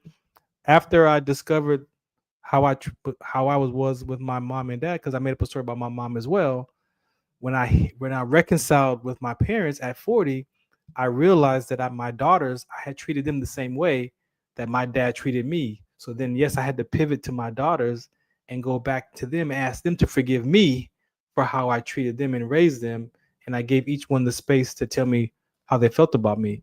And boy, buddy, it was my oldest daughter was like, I forgive you, but I'll talk to you when I'm ready to, on my own terms. And I'm like, okay, I respect that. My middle daughter, she cursed me out for about an hour and 45 minutes. And when that was done, I asked her to forgive me and to give me an opportunity to be her parent. I wasn't a parent. I was a father, but I wasn't a parent to them. And so she said, yes, I forgive you. And she tested me along the way. But today you couldn't even tell that we had that conversation because of the space that was the healing. And my youngest daughter, because I was there when she was born and raised her, there was a couple of things, but it wasn't as traumatic because she was younger. So yeah, each phase of that, I had to go back and take responsibility for how I raised my daughters, because I did the same thing to my children as I thought my parents did to me. Mm-hmm. So yes, they call those generational consequences and curses and things like that. Yes, those are real. And they show up how they show up, because I turned out like my mom. I'm the version of my mom in my life experience. And so when I saw that at 40, when I talked to my mom, she was like, "Oh my goodness, I forgot about you." And I'm like, "What are you talking about?" She was so worried and making sure that my sisters understood how to have a relationship and was taking care, whatever that was. But I was the oldest, so it wasn't a conversation. I was the boy, but I needed that conversation as well. So I thought, no, mom, don't worry about it. I today I take responsibility for my life. I don't blame you. I don't blame anyone, and I recognize that these were my choices. And so I even healed with my mom.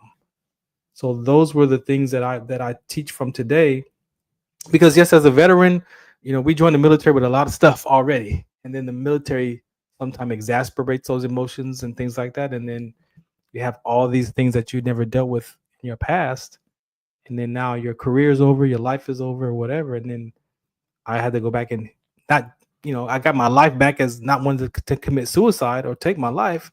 I got that back, but I got my life back from my childhood, and that takes work, and a lot of people aren't willing to do that work because it's painful.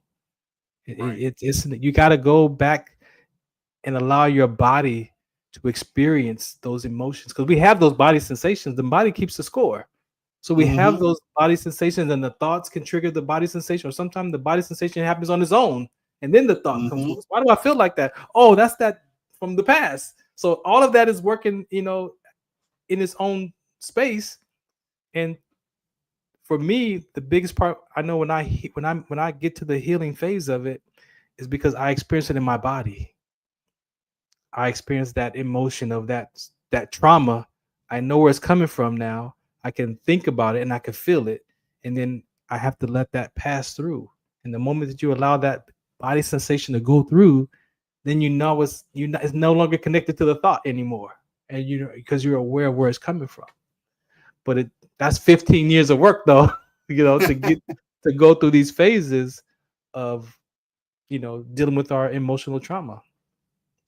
Yeah, you know what? I appreciate you saying that.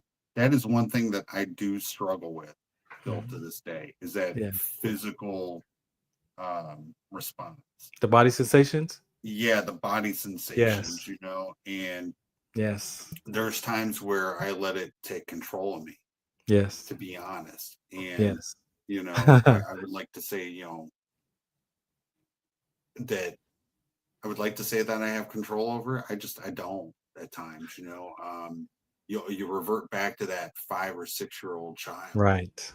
That you couldn't defend yourself. Right. During the situation. So what does a child typically do? A child either acts out or a child shuts down. Right. And I'm the type that shuts down. I get defensive and I shut down. Right. That's me.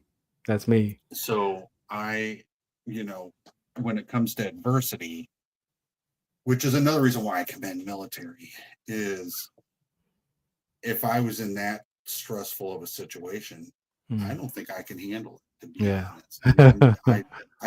Vic was a great conversation with Vic. Yeah. And just hearing, what you guys go through, I'm sure they help train some of that out of you. But the body keeps memories. No, and you can ask a lot of veterans. They teach us how to turn it on, but not to turn it off. And that's really that's what we see with the high rate of suicide. That's what we see with the high rate of homelessness. Because as we shared, when my brain clicked over in basic training, Farron, the civilian teenager, was gone. I became a soldier. My identity shifted. So for those who have identity crisis, right? Because some people do, mine was connected to that uniform. So when that was taken away, I was lost. So to go back to what you said, didn't have teenage right. So who am I? Right. So who am I? And with the body sensation, I'll tell you this, mine was so bad, man, Chad, that when I felt those traumas, and there were different ones, I could feel it in my legs to the point where I couldn't even walk, like I'm crippled, right? So it was so much body pain sensation that I would just go lay down and I would just go sleep it off. And sometimes I could sleep it off in an hour, and there's sometimes I got to sleep the rest of the day off because I just could not. The body just would not stop feeling the emotional pain of whatever the thought that was it whether it was a past relationship or a past trauma or whatever. Mine was in my legs, and I would literally be crippled. And what helped me was I had to, after I got divorced and I was in the house by myself because that's what I wanted, right, to get my peace and try to figure out who I was. I realized that I had in my mind alone and lonely felt the same.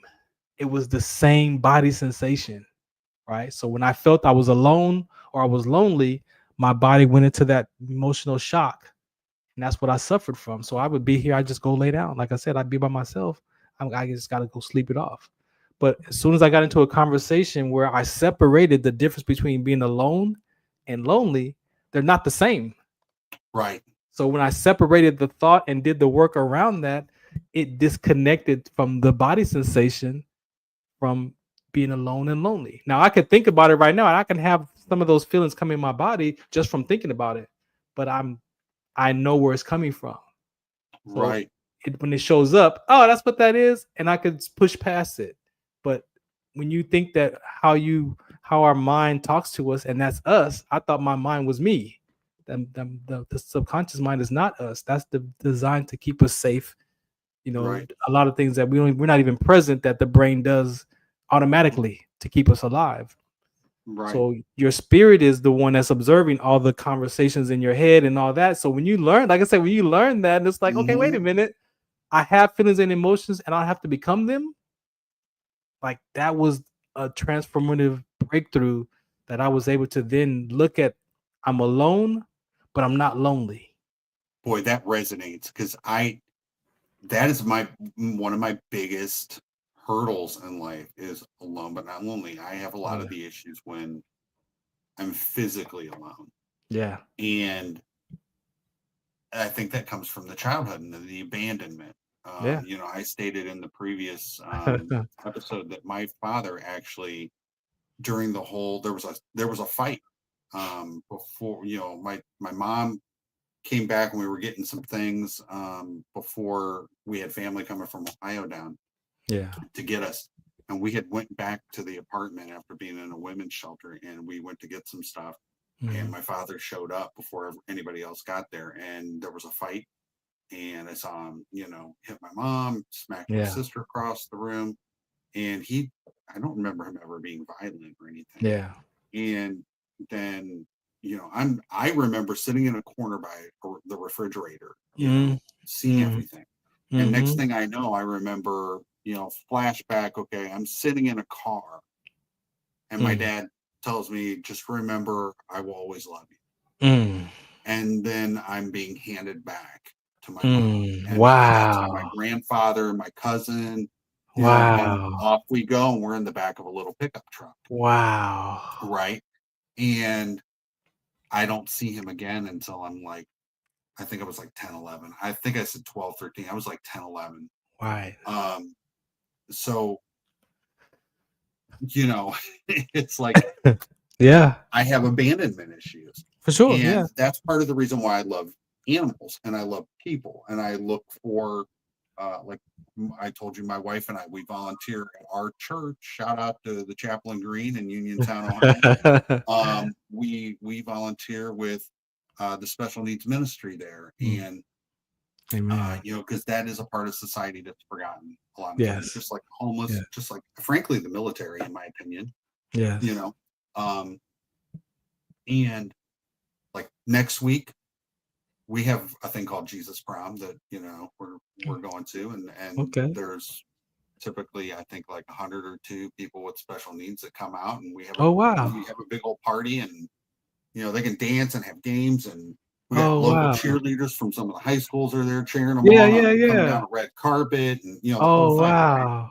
And so anyway, it's in the bad sense, it's given me these body sensations and these things that I need to overcome. And you've just helped me a lot with that because, you know, it is the body is just a tent, you know, our spirit is in, you know, and it's also very much, you know, Adam was made from the dirt, right? And this is dirt. You know, this carries the scent, not the spirit. Right. And once we get the idea of that, which you just helped me realize, that fear is the sin. Yeah. That's once we can overcome that and detach ourselves from that sin, you're good. You're good. Right?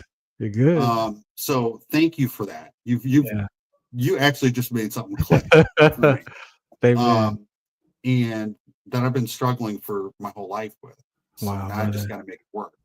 But that's another reason why I started that pet transport business is after we lost Hershey. And frankly, another side story is I am a cancer survivor. I had kidney cancer and I had kidney cancer surgery in February 12th of 2018. No kidding. And that was found because of Hershey and my wife convincing me to go to the hospital. And it turned out it was something completely different. Wow. And Hershey was just acting weird one night and wouldn't let me sleep. Wow. Was restless. And so I went to try to make her comfortable in the living room where she's normally at all day. And next thing I know, I start getting these weird other feelings. Wife, no way. Like, heart attack. I'm like, I don't think so. I feel like I'm too young for this, right? And we go to the hospital, and you know, I had taken a Benadryl because I couldn't sleep. Wow. And the Benadryl's kicking in. They're like, hey, we're going to go take you for a scan. Okay, zonk out. You know, wake back up. They're like, well, we think we found something on your scan. Oh, my goodness. Up to the doctor. We're not sure. It's probably nothing. So then I'm like, well, I'm probably not going to go to the doctor. I don't want to know if they found. You better give me while I'm here right now, right? You better give me while I'm here. My brain, aka my wife, is telling me to go to the doctor, so I go to the doctor. And sure enough, they found cancer. Found out the day after Christmas. Wow. And my mother-in-law's birthday. Wow. I had surgery in February, the day after my mother's birthday. You know, day of surgery, my mom's like, I love you. Don't ever forget. You know, if something happens, I'm like, one, you know, I'll be in heaven. So, you know, it's like, I don't that's know the promotion. You know, I'm good. all that bad stuff will be gone, right? You know, I'm not supposed to remember all that. Right. And then it's like number two, I'm like, Mom, I have a sense of peace after I've already cried it out, right? Man cried it out. Like, I'm gonna die. And but like, you know, I told her, like, I'm just gonna go take an expensive nap. Yeah. You know, God has me either way. I'm at peace, right? If I pass away on that table, it's the best day ever for me because I'm with him. Yes. You know, if not, I'm just here back with you guys and it's still good, right? Right. And so that's another reason why I started it is to honor her legacy, right? Yes. Every animal, you know, I don't know what other animal out there might be able to give somebody else their life back. I don't know. Right? So let's find them all a home. Let's find them the right spot, whether it's a breeder, a rescue, a humane society, somewhere, one found off the street, right? You know, we don't know. And or you're just a pet owner and you have to move, or you're in the military and you need to, you know, you found one while you're away at service and you want it brought back. You know, and that dog is helping you heal. Yes. You know, I'm here for you. And I'm a fairly new company, but you know, I'm small but mighty. I actually am talking to somebody that I just got started yesterday. Brace yourself. Okay. Her and her husband are in Chicago, moving to Greece. Wow. They want to move 20 cats. What? 20 cats. 20 cats. 20 cats, international travel. So I'm feeling that situation out as we speak. What? Well, not as we speak, but you know. What? Yeah. So but it's possible. Okay. So it is. Yes, it costs money. And I'm not just talking about my fee. Yeah. I need profits in order to operate. I work a 9 to 5 job. Yeah. This isn't my full-time job. Yeah. Would I love to do it full-time? Absolutely. Yeah. But my main objective is the legacy, Hershey's legacy. Yeah. Thank you. And trying to help others. It's people and pets, right? It's Yeah. God, people, pets. Right. Right. That's what Adam. We're doing what Adam was naming the animals, and that was his duty to take care of the animals on this planet. Right. And animals were very important apparently to God because he put that in there really early. Right. Right. Exactly. So, and we all know, if anybody's people that are listening to you, they know how important Daisy was. Yeah. And what she's done for you. And yeah. I know you have a hole in your heart right now. Yeah. Right. And it's hard, and you may never get over it, and that's okay. Yeah. Right. I can tell you as a pet owner, and having pets over my life, but I never truly attached myself to one like Hershey. Yeah. Right. And I feel like that's the same way for you. Oh, yeah. If you never get over that hurt and be able to find another pet, that's okay. Because that's what God meant for the situation, right? Yeah, for sure. But if you do, this is what my wife and I are trying to go through right now, are going through right now. Mm-hmm. We went from we never want another dog. Yeah. Right? We can't. We started mourning her, we realized, before she was gone. Because, she was taking vitamin B shots. She had a heart murmur. She was, she was starting to not go blind, but she started getting dementia, and, she was going through her health issues. Yeah. And, I personally would give her the shots, wow. We would give her the pills, and she literally got to a point where she was pushing my hand away. Wow. Like, I don't want them anymore. Wow. Like literally that day. Wow. Kind of like if you're an elderly parent or grandparent, you're like, I'm done. I'm done. Yeah, I'm done. And we would said we don't want another one. Yeah. We can't go through that hurt. Mm-mm. We just can't do it. Maybe, but we don't want to tarnish her legacy. We don't want her forgotten. Yeah. To realizing that for us, Hershey was kind of the glue in the relationship a little bit. We're okay together. We love each other and we're okay together. Yeah. We love each other and that'll never change. We'll never be apart. But she was such a huge dynamic. That was family. Into our marriage. Yeah. She came into our marriage like not even 6 months into our marriage. Wow. Because that's when God put her there. Wow. Right. And we got her on a January 2nd and we met on a January 2nd. and we only got her on a January 2nd because we happened to be on petfinder.com. Just saw her brother. Yeah. And I called and the lady's like, I don't have him, but I have his sister. Wow. And she really at first was hesitant to giving her up because I think she wanted to keep her. Oh, okay. So, there's to now fast forward kind of right. Back, all that we've adopted. We are waiting for our new puppy. Okay. To be of age to come home. Okay. So, I would never close, if I were you, I would never close the door on it, but give yourself enough time and space to heal. Yeah. And I thank you for that. And this is when we picked up the IE Hounds and me and my business partner had that talk that day. And we were both grieving with our dogs on the phone. We don't know how we got on that conversation, but we both ended up talking about our dogs, and he was grieving from his dog of 17 years and mine of 14. And was like, bro, this is a perfect opportunity for us to heal and talk about the grief. Because for me, just grief in itself has been something that God has put on my heart. I know it's important. I know grief is an important conversation. And for me to go through it with my grandmother in 95, and that took me 10 years to heal from her. One day it just clicked. And then my dad, and then my grandfather was in 2020 he was 90. And then my dog 2 years, so it's 19, 20, and then 22, beginning of 2020. Right. And I put Daisy down on my dad's birthday. So when you looked at, when I heard you with the dates, I'm like, yeah, I put her down on my dad's birthday. And so just all of that, like you said, and never really dealing with that. Right. Mm-hmm.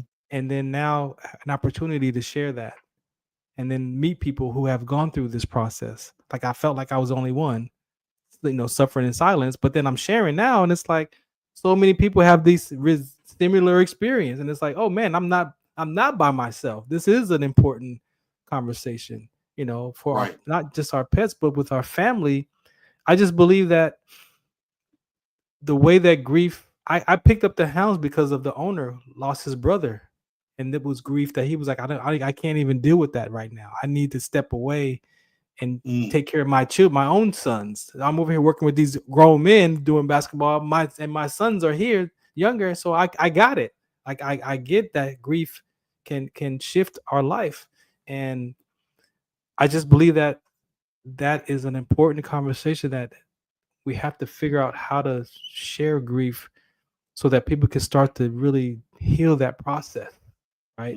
Because there's so many phases to it. There's so much stuff that's connected to it. And I honestly, I'll say this. I don't know if I said this on the air, but just a week and a half ago, I got free from a layer of grief because I remember that when I was in broadcasting school, TV broadcasting school in 19, and I was on the camera that day filming the news report, and we take the equipment upstairs. I grab my phone out of my pocket and I'm checking to see who called because I'm sure I had some missed calls. And so it was my dad's caregiver that called that. And so I clicked the voicemail and I hear her crying, and and I still have it. She's just hysterically crying and call me back and your dad is not responsive. And I'm like, what? And so I look at the phone, I call her, and she's still crying, and I'm like, all right, let me know what happens. Call me when they come there to get the body, because I'm thinking like on TV, like, oh, they'll take the cord, they'll come and get the body. So I'm standing there, and I remember when I hung up the phone from her, here's my subconscious mind says, man, my dad died. And then the next thing out of my mouth was, I'm done. Oh. And so in that moment, when I said that I'm done, I realized, no, I can't be done because I'm in school. I got all this. I'm an advocate for sickle cell. Like, no, I got a purpose. Like, I got a vision. Like, no, I can't be done. But I said it. Mm-hmm. And subconsciously, the last 6 years, I have been suffering in silence, trying to fill all these talk shows and all this stuff because I don't want to be done, but my mind is really drifting away to say I'm done.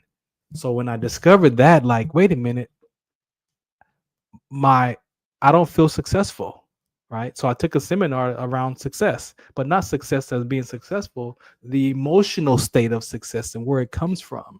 And so that was the work that I've done. And that was what I discovered, that I am successful.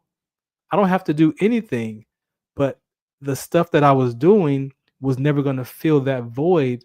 And I never experienced being successful as a broadcaster anymore, or an advocate for sickle cell trait or anything, even though I was doing it. I suffered quietly because I really wanted to quit. And to connect that thought again back to the moment, it's like, oh, you got to be kidding me. I went from a be, do, and have living, being the broadcaster, doing what broadcasters do, and then producing the results. Being an advocate for sickle cell trait, doing what advocates do, and producing results. But the moment I said that I was done, it went back to survival state of mind, which is I got to have the work to do it, and then I'll be the advocate at the end. So you see that you don't experience being the advocate until you have it and do it, and the experience of it is in the end. The B is at the end. So I got it back out of whack, and that's what the survival state that I had been in the last 6 years. Wow. So to discover that, and then I had to feel it in my body. So I felt the anxiousness. I felt the the disappointment in myself. Like I felt all of the upset and all of that hurt from my dad passing, and I playing back the phone call. Like I had to go back through all of that day to allow my body to experience it. And as I experienced it, the next day was gone.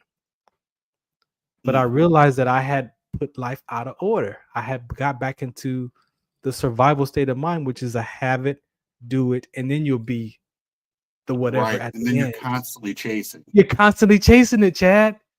And so the voids never get, you never experience being it. And if you do, it's only temporarily. Because life happens again, and the next show happens. Absolutely.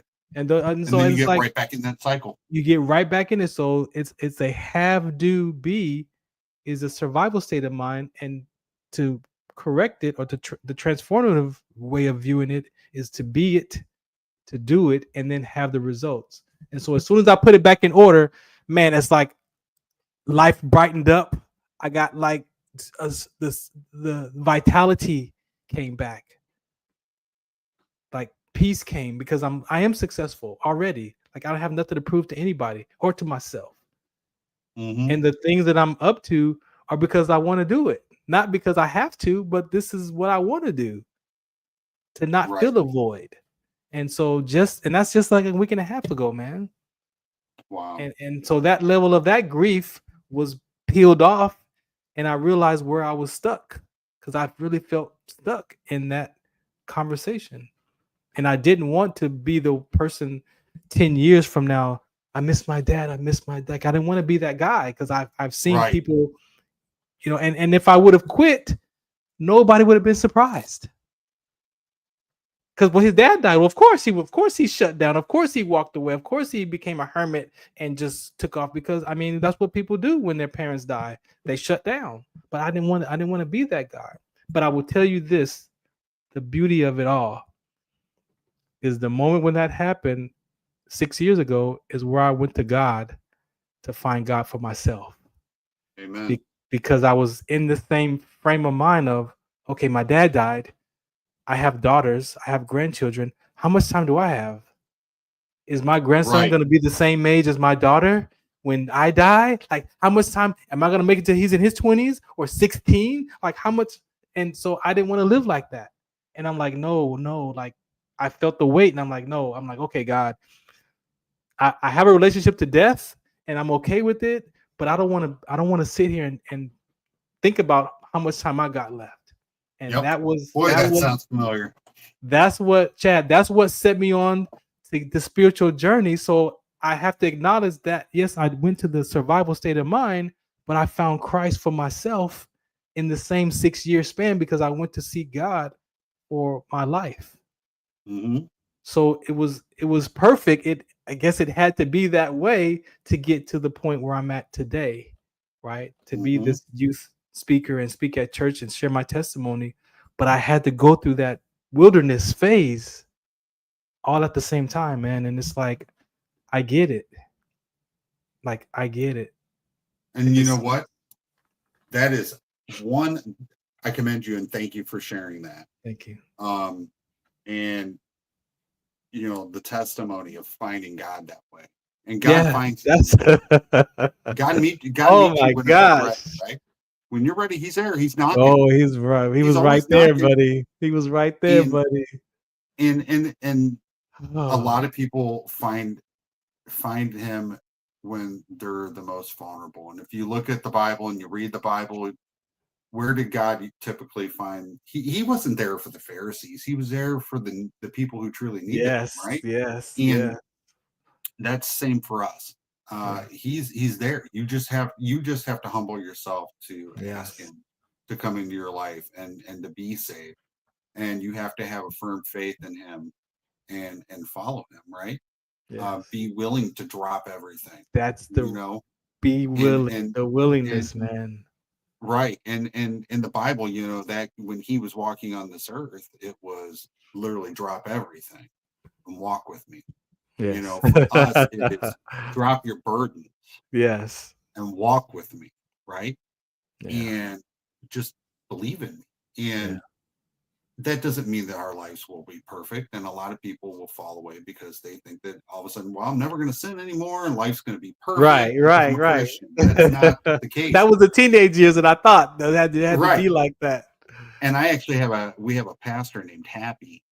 His real legal name. He showed me his license. Okay. And Happy actually, I was talking to him about it, and he said, that's when Satan attacks even harder. Yes. And so that ties into what you were saying about learning how to deal with those physical traumas, because Satan loves those old physical traumas and traumas, and he will use those, and he will use those, and he will use those. Yes. So, being able to push past that fear and sin of, the fear is the sin, and getting past that. But boy, did all that really resonate with me. And the thing about feeling your own mortality. As soon as I got cancer, obviously you feel your mortality. Okay, now I got through the surgery, right? I didn't have a type where I could have chemo or radiation. Okay, it was surgery. Let's cut it out.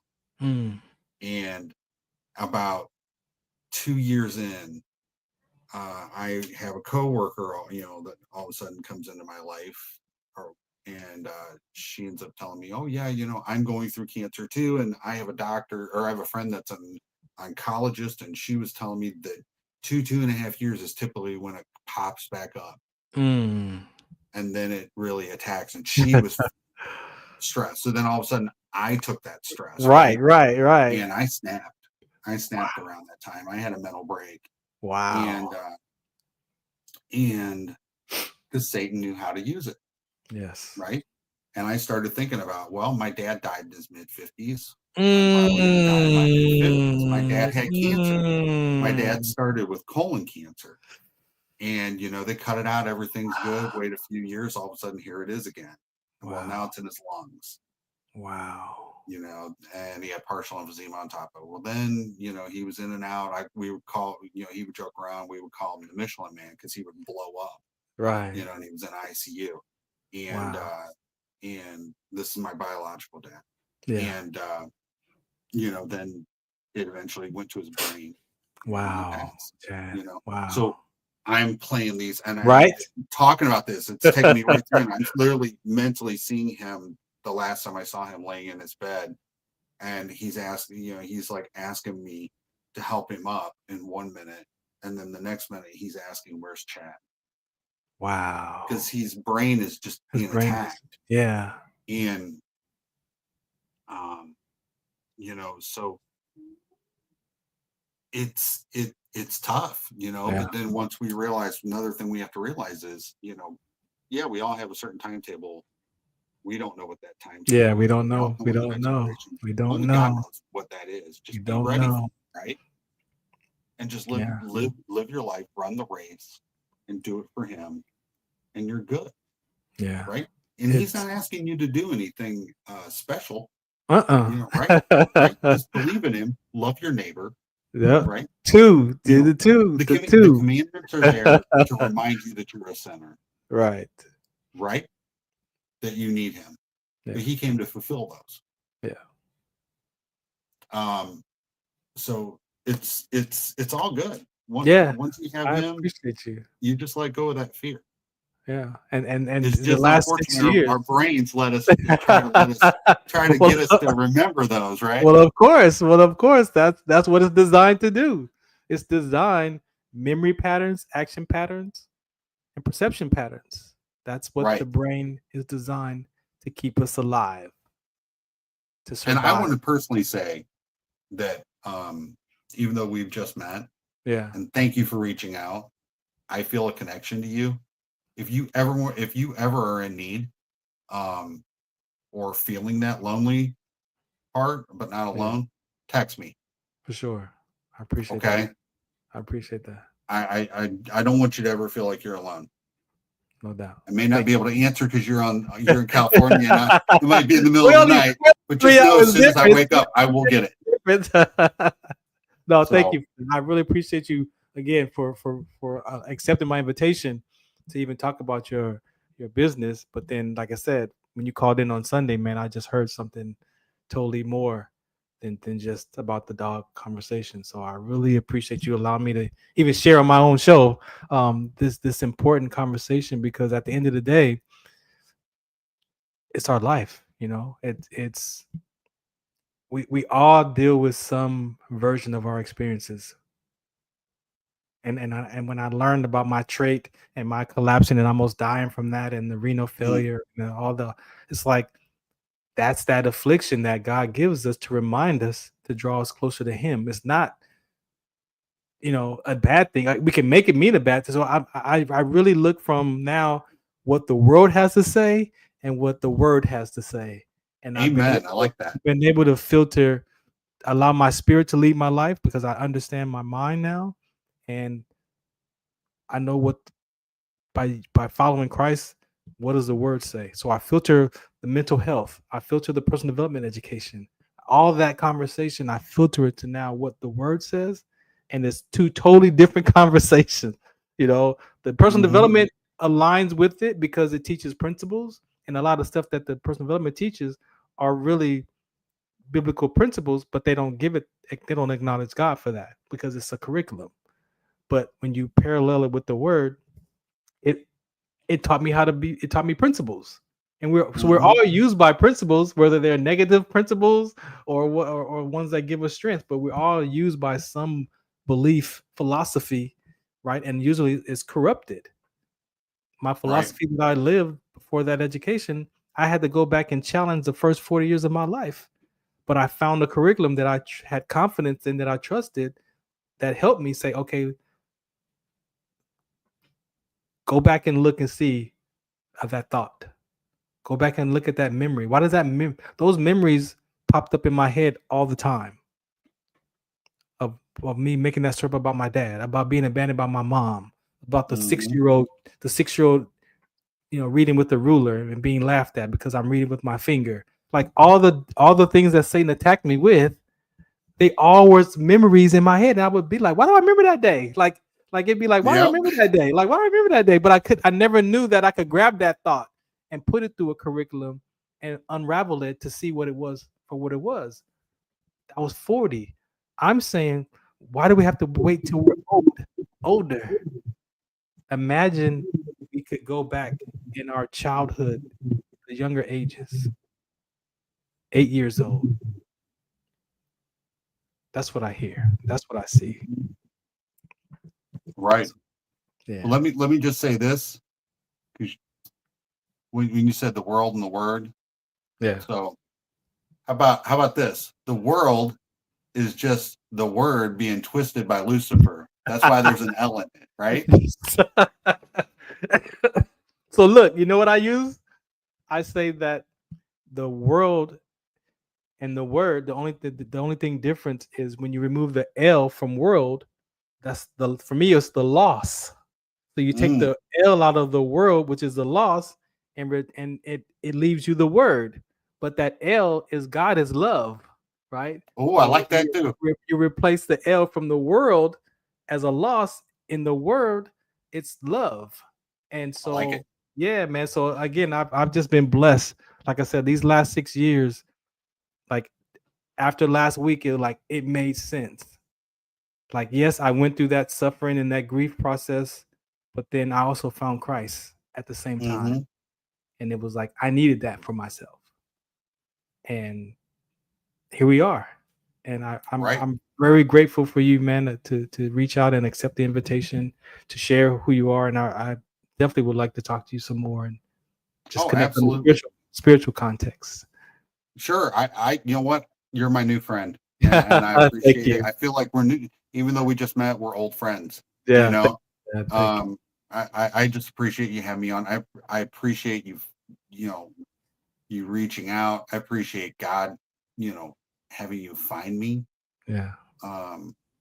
Yeah, I mean, it's just all good. I really I wear my heart on my sleeve. Me too. I was an emotional cat.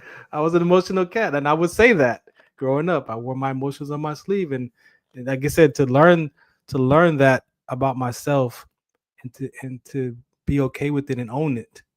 It's still there sometimes. The old Farron is still in there, but I recognize it, right? But when it shows up, I can catch it. And if it comes out, I can acknowledge it and say, hey, you know what? Please forgive me. I didn't mean to say that like that. Let me start over.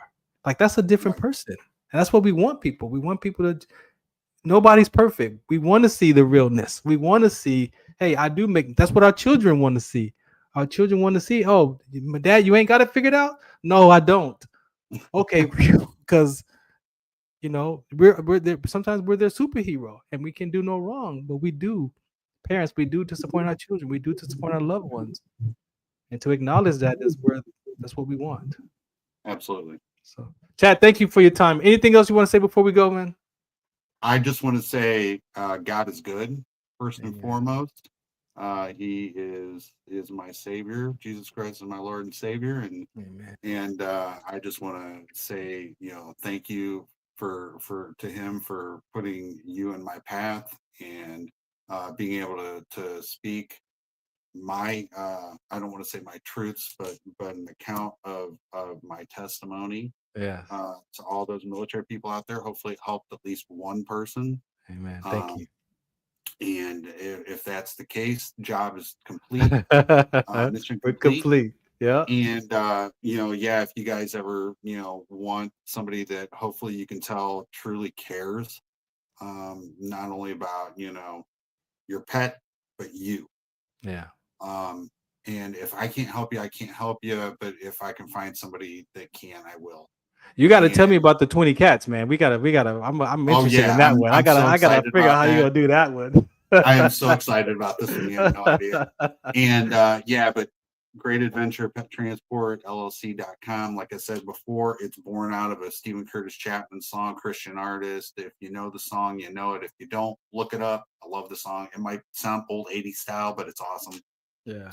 Our phone number is 330-551-3374 out of Akron, Ohio. Email Great Adventure Pet Transport LLC.com. Main place to get any information. I need to start posting more than what I have, but on Facebook, just message me. That's the quickest place to get me is honestly on Facebook. Cool deal. Thank you so much for your time, brother. Nice meeting you. Hey man, thank you very much. Thank you for today. God bless you. God bless you too. All right, this is the Farron Dozier Show on Military Broadcast Radio Network. Again, thank you for listening in. Yes, 2 hours, 11 minutes. That's how it goes. We could still go on for another hour probably. So grateful again. If you want to contribute to the Military Broadcast Radio Network, this is what they do for us as veterans. This is a platform, an additional platform we get to share and express ourselves and share our experiences. Right, this is it. The whole point of my show is the relatedness. As you can hear, there's a relatedness. I was taught that civilians are not going to understand you, Farron. Civilians are not going to understand you. That's what I was taught, ingrained in my brain at a very early military career. Civilians are not going to understand you. Well, guess what, y'all? I don't understand Farron. So why would I put that pressure on you to understand me when I don't understand me?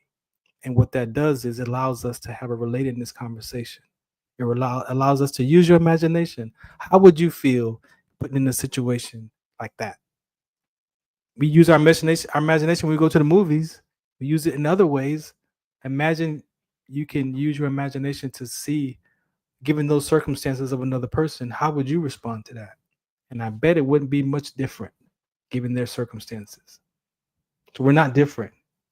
Race, skin color, none of that. I was trained to objectify another human being into a terrorist and kill terrorists. But that's a human being. So imagine my brothers and sisters who had to go that route, that their brain remembers that was a person, that wasn't just a terrorist. But it's not just us. We do this in life. We label one another, skin color. I'm black, you're white, you're Mexican, you're Asian. And then we talk to people based off of how we objectify, how the world talks about those people. And it keeps us disconnected from the humanness. That's the work. You don't believe me? Look at it from a sports conversation. Fans kill each other over jerseys that they don't even own the team. because you got on the Clippers jersey and I got on the Lakers jersey, I can kill you in the parking lot for talking about my team. Let's go one further. Law enforcement. I'm a suspect before I'm a person. But we're all suspects before we're a person. But the community does the same thing in return. Oh, you're a police officer. You should know better. Well, that police officer is a person first too. So we're all people first. We're all people first. And that's the relatedness that we have. You've seen it here today in more ways than one. That's why I do this, to create the space of a relatedness. And then here we are. We can have a conversation. We can further listen to one another. I don't have to set my stuff aside. I can set my beliefs aside to hear your beliefs. I can set my stuff aside to hear why you respond the way you respond and not react to what you said. But I have to be confident in myself before I could let that stuff go, right? Yeah. Appreciate you for tuning, listening in. Next Wednesday, we'll be back 4 p.m. Pacific time right here on the Military Broadcast Radio Network. If you want information about sickle cell trait, it's wdconst.org. You want more information about what I'm up to in the community, farrond.com. Everything is there. Between those two websites, you can find information there. And of course, my Instagram at Farron Dozier, Facebook, Twitter, Instagram, all those other places. All right. Again, thank you for your time today. I really appreciate you all for listening. I think I'm done. Let's get out of here. Shout us out what's to count. The Farron Dozier Show, mbradio.us. Check out the other shows here all throughout the week. You can find something to listen to right here. Contribute, mbradio.us as well. Shout us out what's to count. Ladies and gentlemen, thank you for tuning in to Military Broadcast Radio. As we wrap up today's show, we want to remind you that the podcast of today's episode will be available right after we go off the air. So if you missed any part of the show or want to listen again, be sure to check it out. And remember, we're here to support and honor our veterans. Your stories and experiences matter, and we are committed to giving you a platform to share them. That's right.